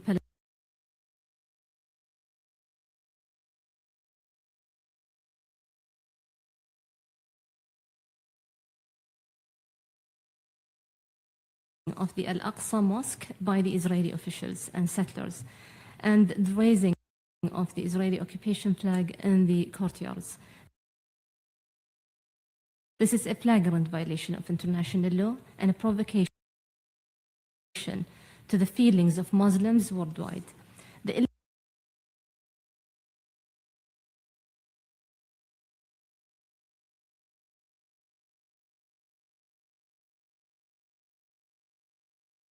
and children, and calls for accountability. Madam Chair, the international community must assume its responsibility to confront the repeated Israeli violations and implement the relevant Security Council resolutions, including Resolution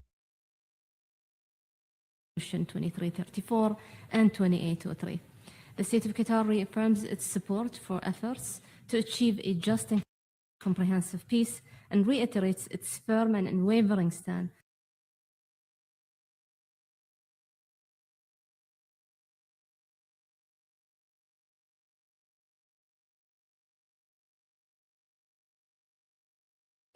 with East Jerusalem as its capital, and I thank you. I thank the permanent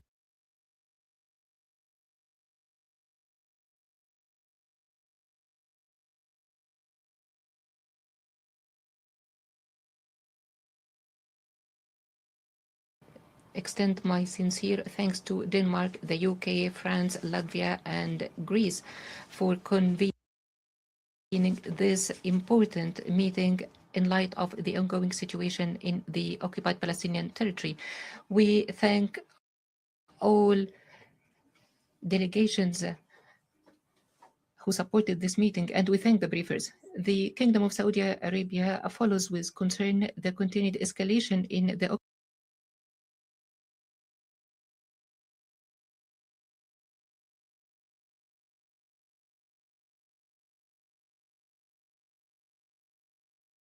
just and lasting peace in the region. We condemn all measures that alter the status quo in the occupied land, including attempts to annex lands in the West Bank and turning them into the so-called state property. This is a flagrant violation to international law. Saudi Arabia stresses that Israel has no control over the land of the occupied Palestinian territory, and we stress our support to the inalienable right of the Palestinian people to establish its independent state along the 1976 borders with East Jerusalem as its capital. And we support the implementation of Security Council resolutions, including Resolution 2334. Madam President, in light of the deteriorating situation in Gaza, we stress the need for the safe and sustainable, unimpeded access of humanitarian aid into Gaza and to enable humanitarian agencies to perform their duties according to international humanitarian law. Saudi Arabia condemns the targeting of civilians and civilian infrastructure, medical and humanitarian facilities, and rejects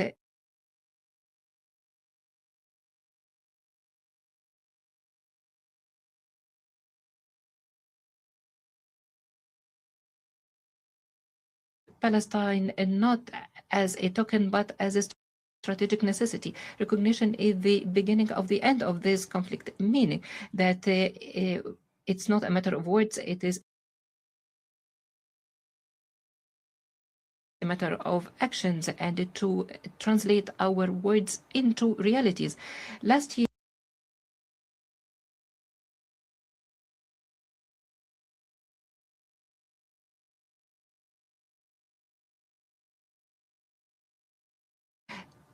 which aimed at the recognition and the establishment of the state of Palestine to live side by side with Israel.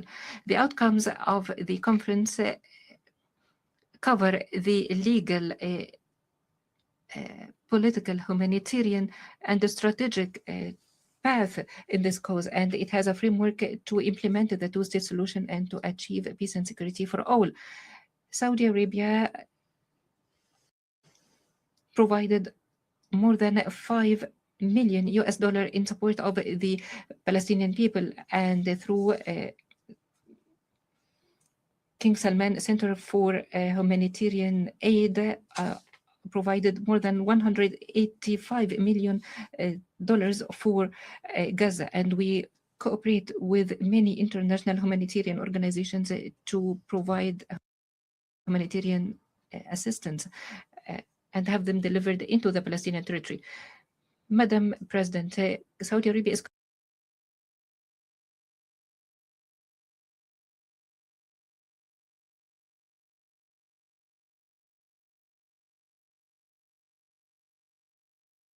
addressing the root causes, not only to manage its implications. In this connection, Saudi Arabia supports all efforts to implement international legitimacy resolutions and the Arab Peace Initiative to end the occupation and to establish the independent state of Palestine.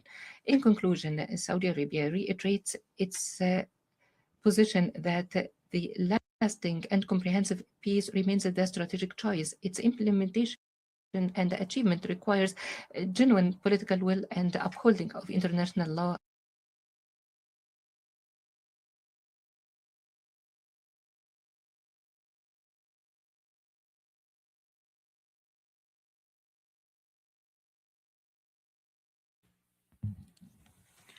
Madam Chair, last year witnessed significant developments on the Palestinian question, including the adoption of the New York Declaration with an overwhelming majority, the launch of President Donald Trump's Gaza peace plan, and the announcement of a ceasefire in Gaza.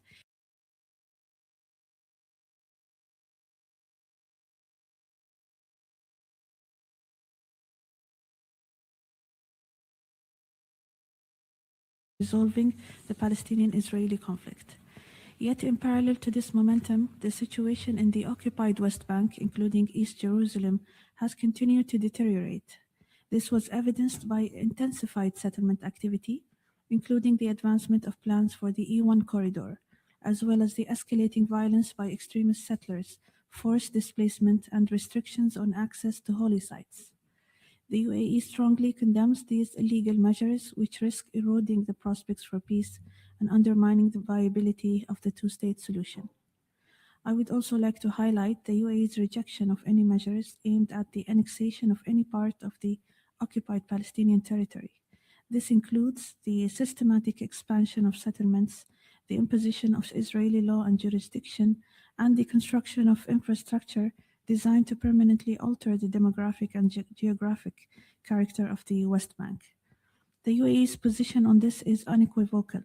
Annexation in any form, whether de jure or de facto, is a red line. The situation in East Jerusalem demands particular attention. The UAE reaffirms the importance of preserving the historical and legal status quo of the holy sites in Jerusalem and commends the Hashemite Kingdom of Jordan for its custodial role over the Islamic and Christian holy sites. We condemn any restrictions on access to places of worship and call for the full respect of freedom of worship for all faiths. The rising level of settler violence against Palestinian civilians are deeply alarming. Concrete and immediate steps must be taken to prevent such attacks and to ensure accountability for the perpetrators. The demolition of Palestinian homes, forced evictions, and the displacement of Palestinian communities, with more than 2,500 Palestinians displaced in 2026 alone, are unacceptable and must cease. I would like to conclude by paying tribute to all those who continue to carry the heaviest burden. Families whose lives, as portrayed in No Other Land, are shaped each day by uncertainty, displacement,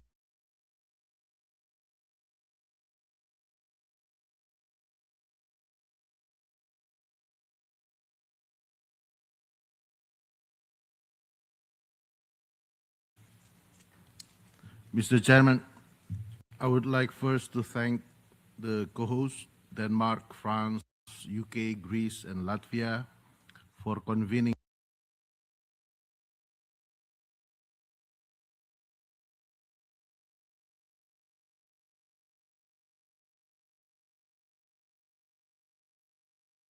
situation in Palestine as if it were unpredictable. I think we shall see it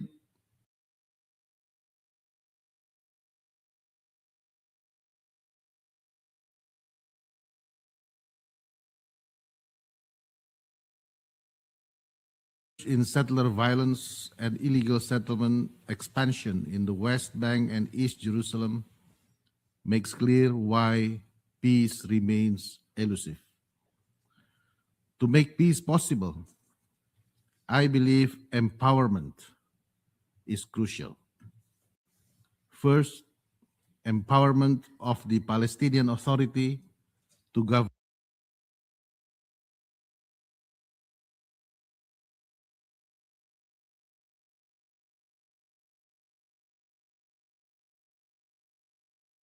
the Palestinian security forces. The occupying power must also end its fiscal measures and illegal confiscation of Palestinian tax funds, as it severely weakens its capacity to deliver essential services. Second, empowerment of civil society, journalists, medical personnel, and humanitarian workers. These groups are front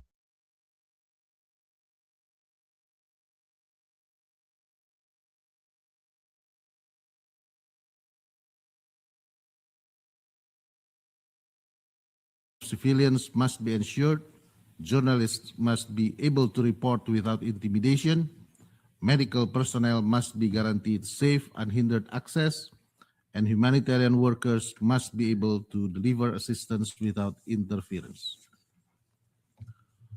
And third, empowerment of UNRWA as an indispensable lifeline. We must ensure that the mandate of UNRWA is protected and that UNRWA is able to carry out its mandate. Mr. Chairman, a credible peace process requires a genuine framework The New York Declaration on the Two-State Solution provides this action-oriented roadmap. Together, we shall be steadfast in advancing this vision, and we call for a wider recognition and full UN membership of the State of Palestine. Thank you. I thank the representative of Indonesia statement. I will now give the floor to the representative of Turkey on behalf of the OIC. Thank you, Mr. President. Due to time constraints, I will deliver a shorter version of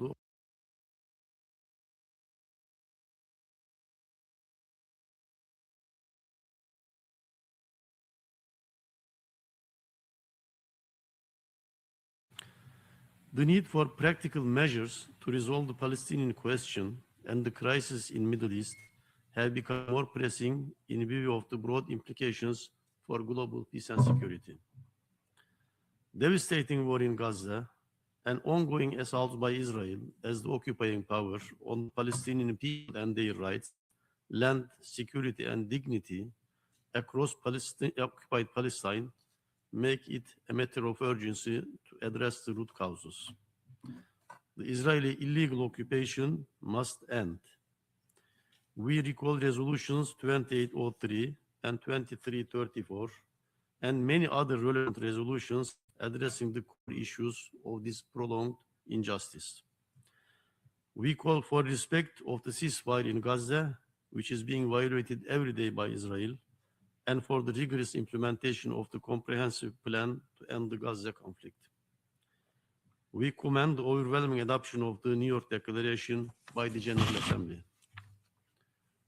New York Declaration remains the most credible pathway before the international community for upholding legal obligations and commitments to realize a just solution that guarantees the Palestinian people's rights, and the independence and sovereignty of the Palestinian state.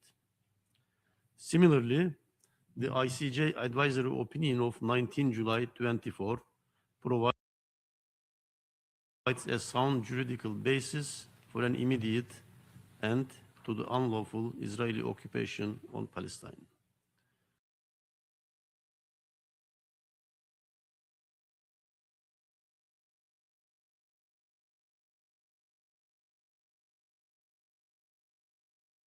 Including East Jerusalem.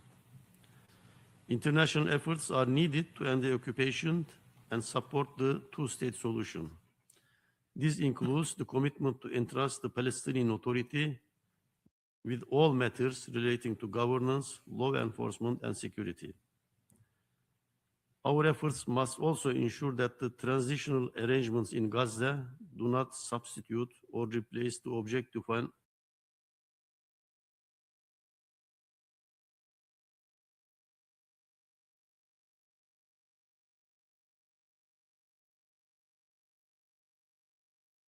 including East Jerusalem, including settlement expansion, annexation schemes, settler terrorism, and violations against the Islamic and Christian holy sites, especially Al-Aqsa Mosque. In addition, Israel persists with its illegal confiscation of Palestinian tax funds, preventing the Palestinian government from fulfilling its obligations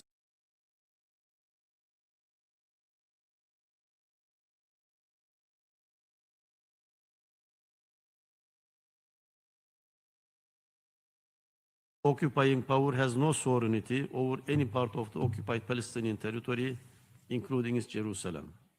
We condemn all colonization measures, including seizure and demolition of Palestinian homes and expulsion of Palestinian families. Such illegal actions must stop. Mr. President, the OIC Group commends the outcome of the 9th meeting of the International Coalition for a Two-State Solution held in Brussels, co-chaired by Saudi Arabia, Norway, and the EU, and urged rigorous follow-up to advance Palestinian self-determination and sovereignty in their land. We also call for implementation of the second phase of the comprehensive peace plan in compliance with Resolution 28.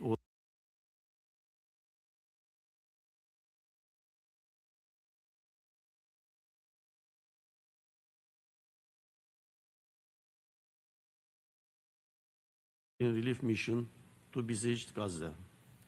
Finally, we reiterate our appeal to the Council to respond to the global call for admission of the State of Palestine as a full member of the UN, based on the Palestinian people's inalienable right to self-determination and recognition of the State of Palestine.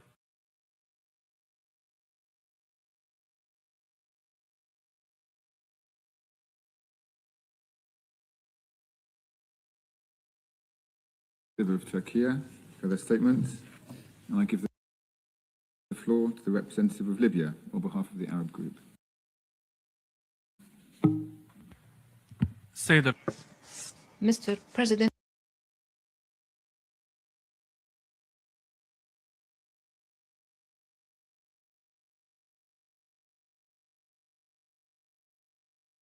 the briefers, Mr. Basil, Mr. Max, and Ms. Amy, the briefing of Ms. Amy about the violations are the best testament of the situation on the ground. I delivered this statement on behalf of the Arab group in light of the rapidly deteriorating situation in the occupied Palestinian territory, including East Jerusalem, which requires the international community and the Security Council to shoulder its responsibilities for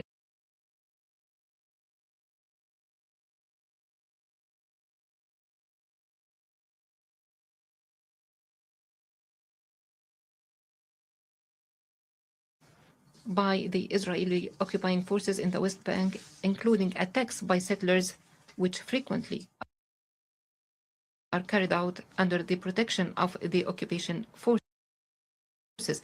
These are not isolated incidents, but rather systematic acts of terror. Reports of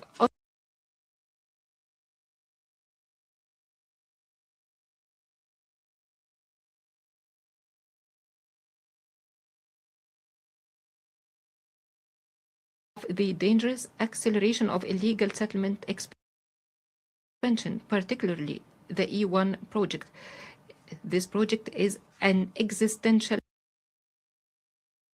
threat and a deliberate attempt to fragment the West Bank and isolate East Jerusalem from the rest of the occupied Palestinian territory.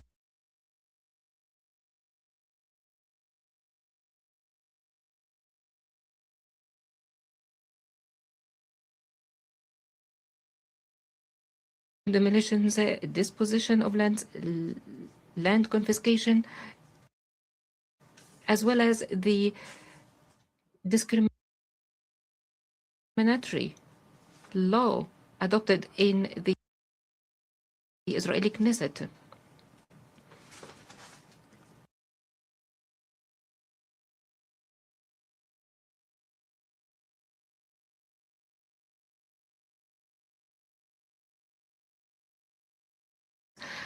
Under the protection of the occupation forces.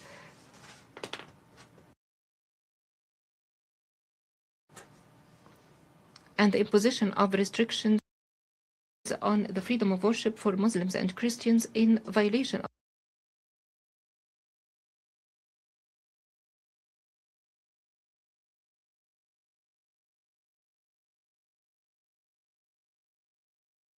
and peace in the region. The group underscores the need for urgent actions to ensure protection of Palestinian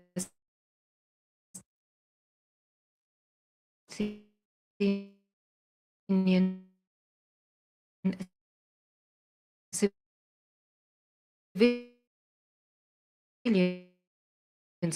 Warfare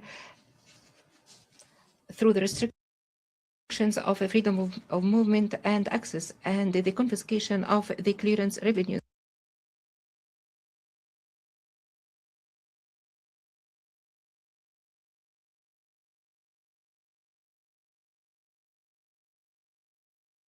In this connection, we call for urgent steps to support the Palestinian economy and enhance its resilience and bring pressure to bear on the Palestinian occupation in this connection. The group condemns the continued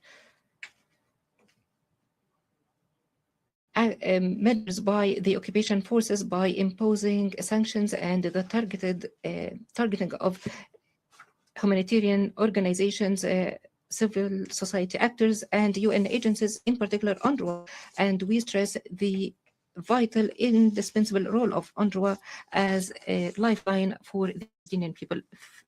The group stresses that the continuation of these policies and practices by the Israeli occupation undermines the prospects for peace and stability based on the resolutions of international legitimacy. And we stress that the aspired stability through the ceasefire in Gaza adopted in Security Council Resolution 2803 and the international consensus in New York Declaration requires serious and immediate actions by international community to end the systemic destruction of the foundations of comprehensive and lasting peace. Pressure should be brought to bear on Israel as the occupying power to ensure immediate end of these flagrant violations and systemic attacks against the people.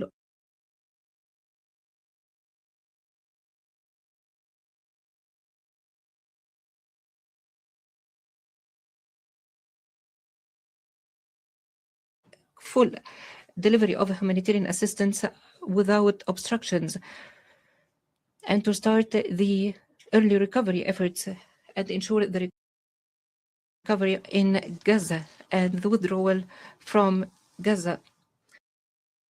In conclusion, the Arab group reiterates that the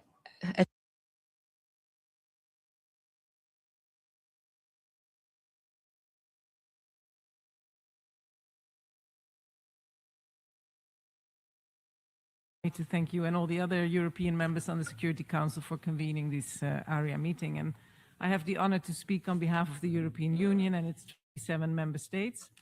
The candidate countries Montenegro and Bosnia and Herzegovina, as well as Armenia, Andorra, and San Marino, align themselves with this statement. And the full version is available online. Mr. President, the European Union remains firmly committed to a just and lasting and comprehensive peace in the Middle East, based on the two-state solution in accordance with relevant UN Security Council resolutions. We reiterate our call for the full implementation by all parties of the ceasefire and all other provisions of Resolution 2803, the permanent disarmament of Hamas and other non-state armed groups, and the full withdrawal of Israeli forces from Gaza. As part of our contribution to the implementation of the comprehensive plan, the EU will continue to support the Palestinian Authority. We reiterate the importance of implementing the reform program of the Palestinian Authority so that it can securely and effectively take back control of Gaza.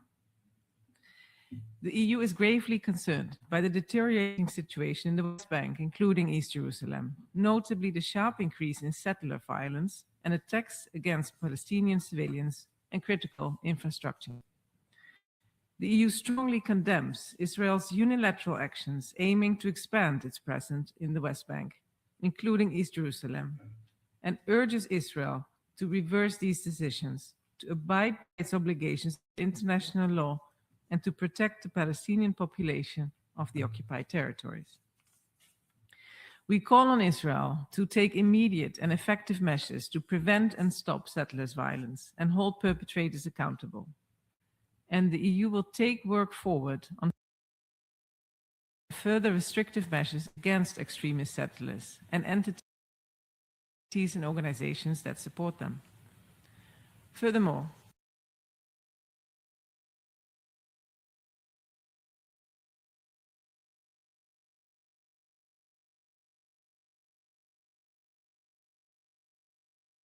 and we are deeply concerned about the de facto discriminatory character of the bill. We reiterate our strong opposition to Israel's settlement policy, which is illegal under international law and undermines the viability of the two-state solution. And we call for an immediate halt to settlement activities, including in East Jerusalem, and for the dismantling of illegal outposts, as well as an end to demolitions and evictions. We also reiterate our call for the preservation and respect for the status quo of the Jerusalem holy sites. We are deeply concerned by the worsening financial and economic situation of the Palestinian Authority. Urgent steps are required, including the full and regular transfer of Palestinian clearance revenues. And we recall the key role of the United Nations and reiterate the need for full respect for international law and human rights law. When it comes to providing crucial support to the civilian population across the OPT, the role of the UN and its agencies, including UNRWA, is essential. And the EU reiterates the need for all parties to cooperate with relevant UN mechanisms and fully respect their mandates. The EU further calls on Israel to reverse its decision regarding the NGO registration law and to fully comply with its obligations under international law, including international humanitarian law. And we also underline the importance of building on our commitments to preserve the viability of the two-state solution and re-energize a credible political process. The New York Declaration provides a political framework to guide these efforts. The Global Alliance and ad hoc liaison committee meetings demonstrated our commitment and underlined the necessary link between the implementation of the Gaza peace plan and the two-state solution agenda. And finally, it is also crucial to engage to the maximum extent possible with those most deeply affected by the conflict, Palestinians and Israelis alike. Thank you. I thank the representative of the European Union for their statement, and I will now give the floor to the representative of Canada on behalf of CANS. Thank you, Mr. President.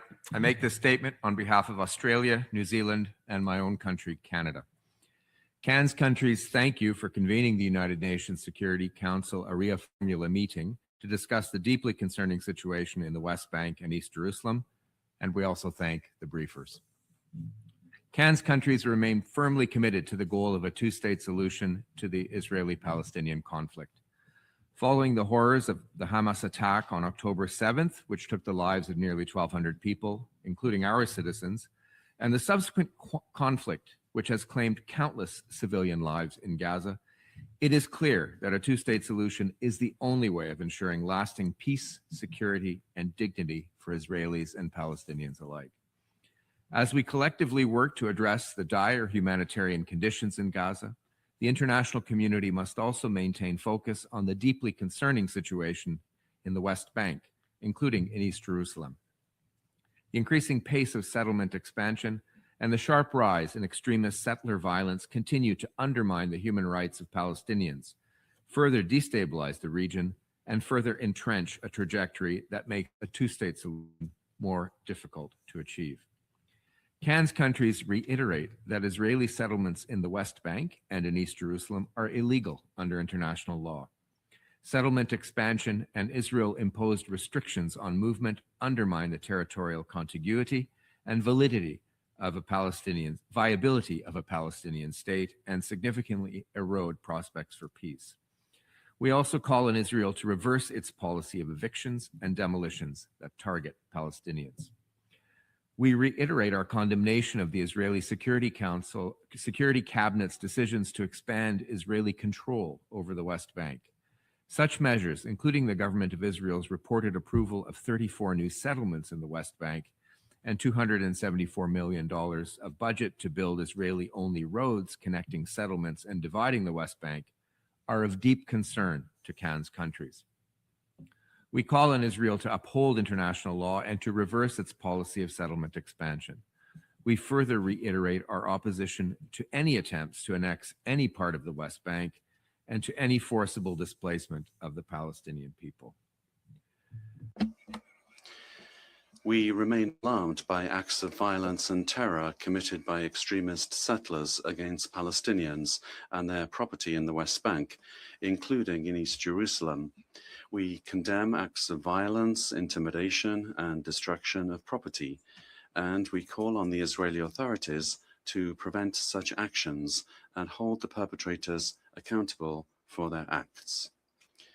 CAN's countries will each continue to examine all appropriate measures to promote accountability for violence and extremist rhetoric. In addition, Cannes countries reiterate their condemnation of Israel's discriminatory death penalty law.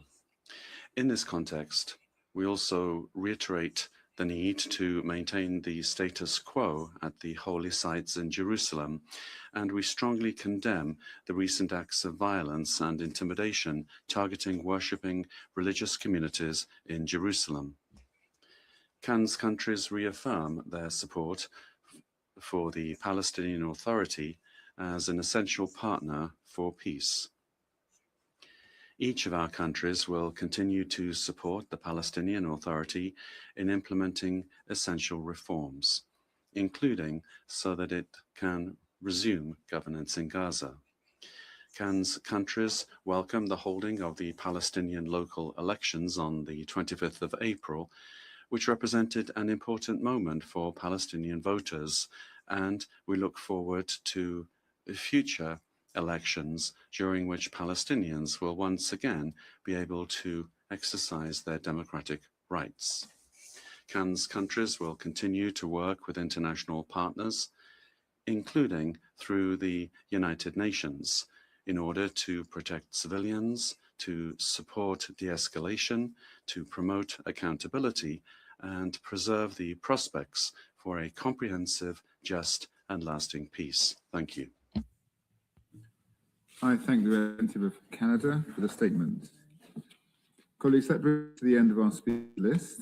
I'd like to thank everyone who participated, and in particular our three civil society briefers, Basil, Max, and Amy. We hope that today's meeting has provided an insight into the current challenges in the West Bank and provided ideas for how member states can take concrete action to address these issues, preserve the viability of the two-state solution, and achieve a long-term peace for the benefit of Palestinians, Israelis, and the wider region. I wish you all a good afternoon, and I close this meeting. Thanks very much.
you.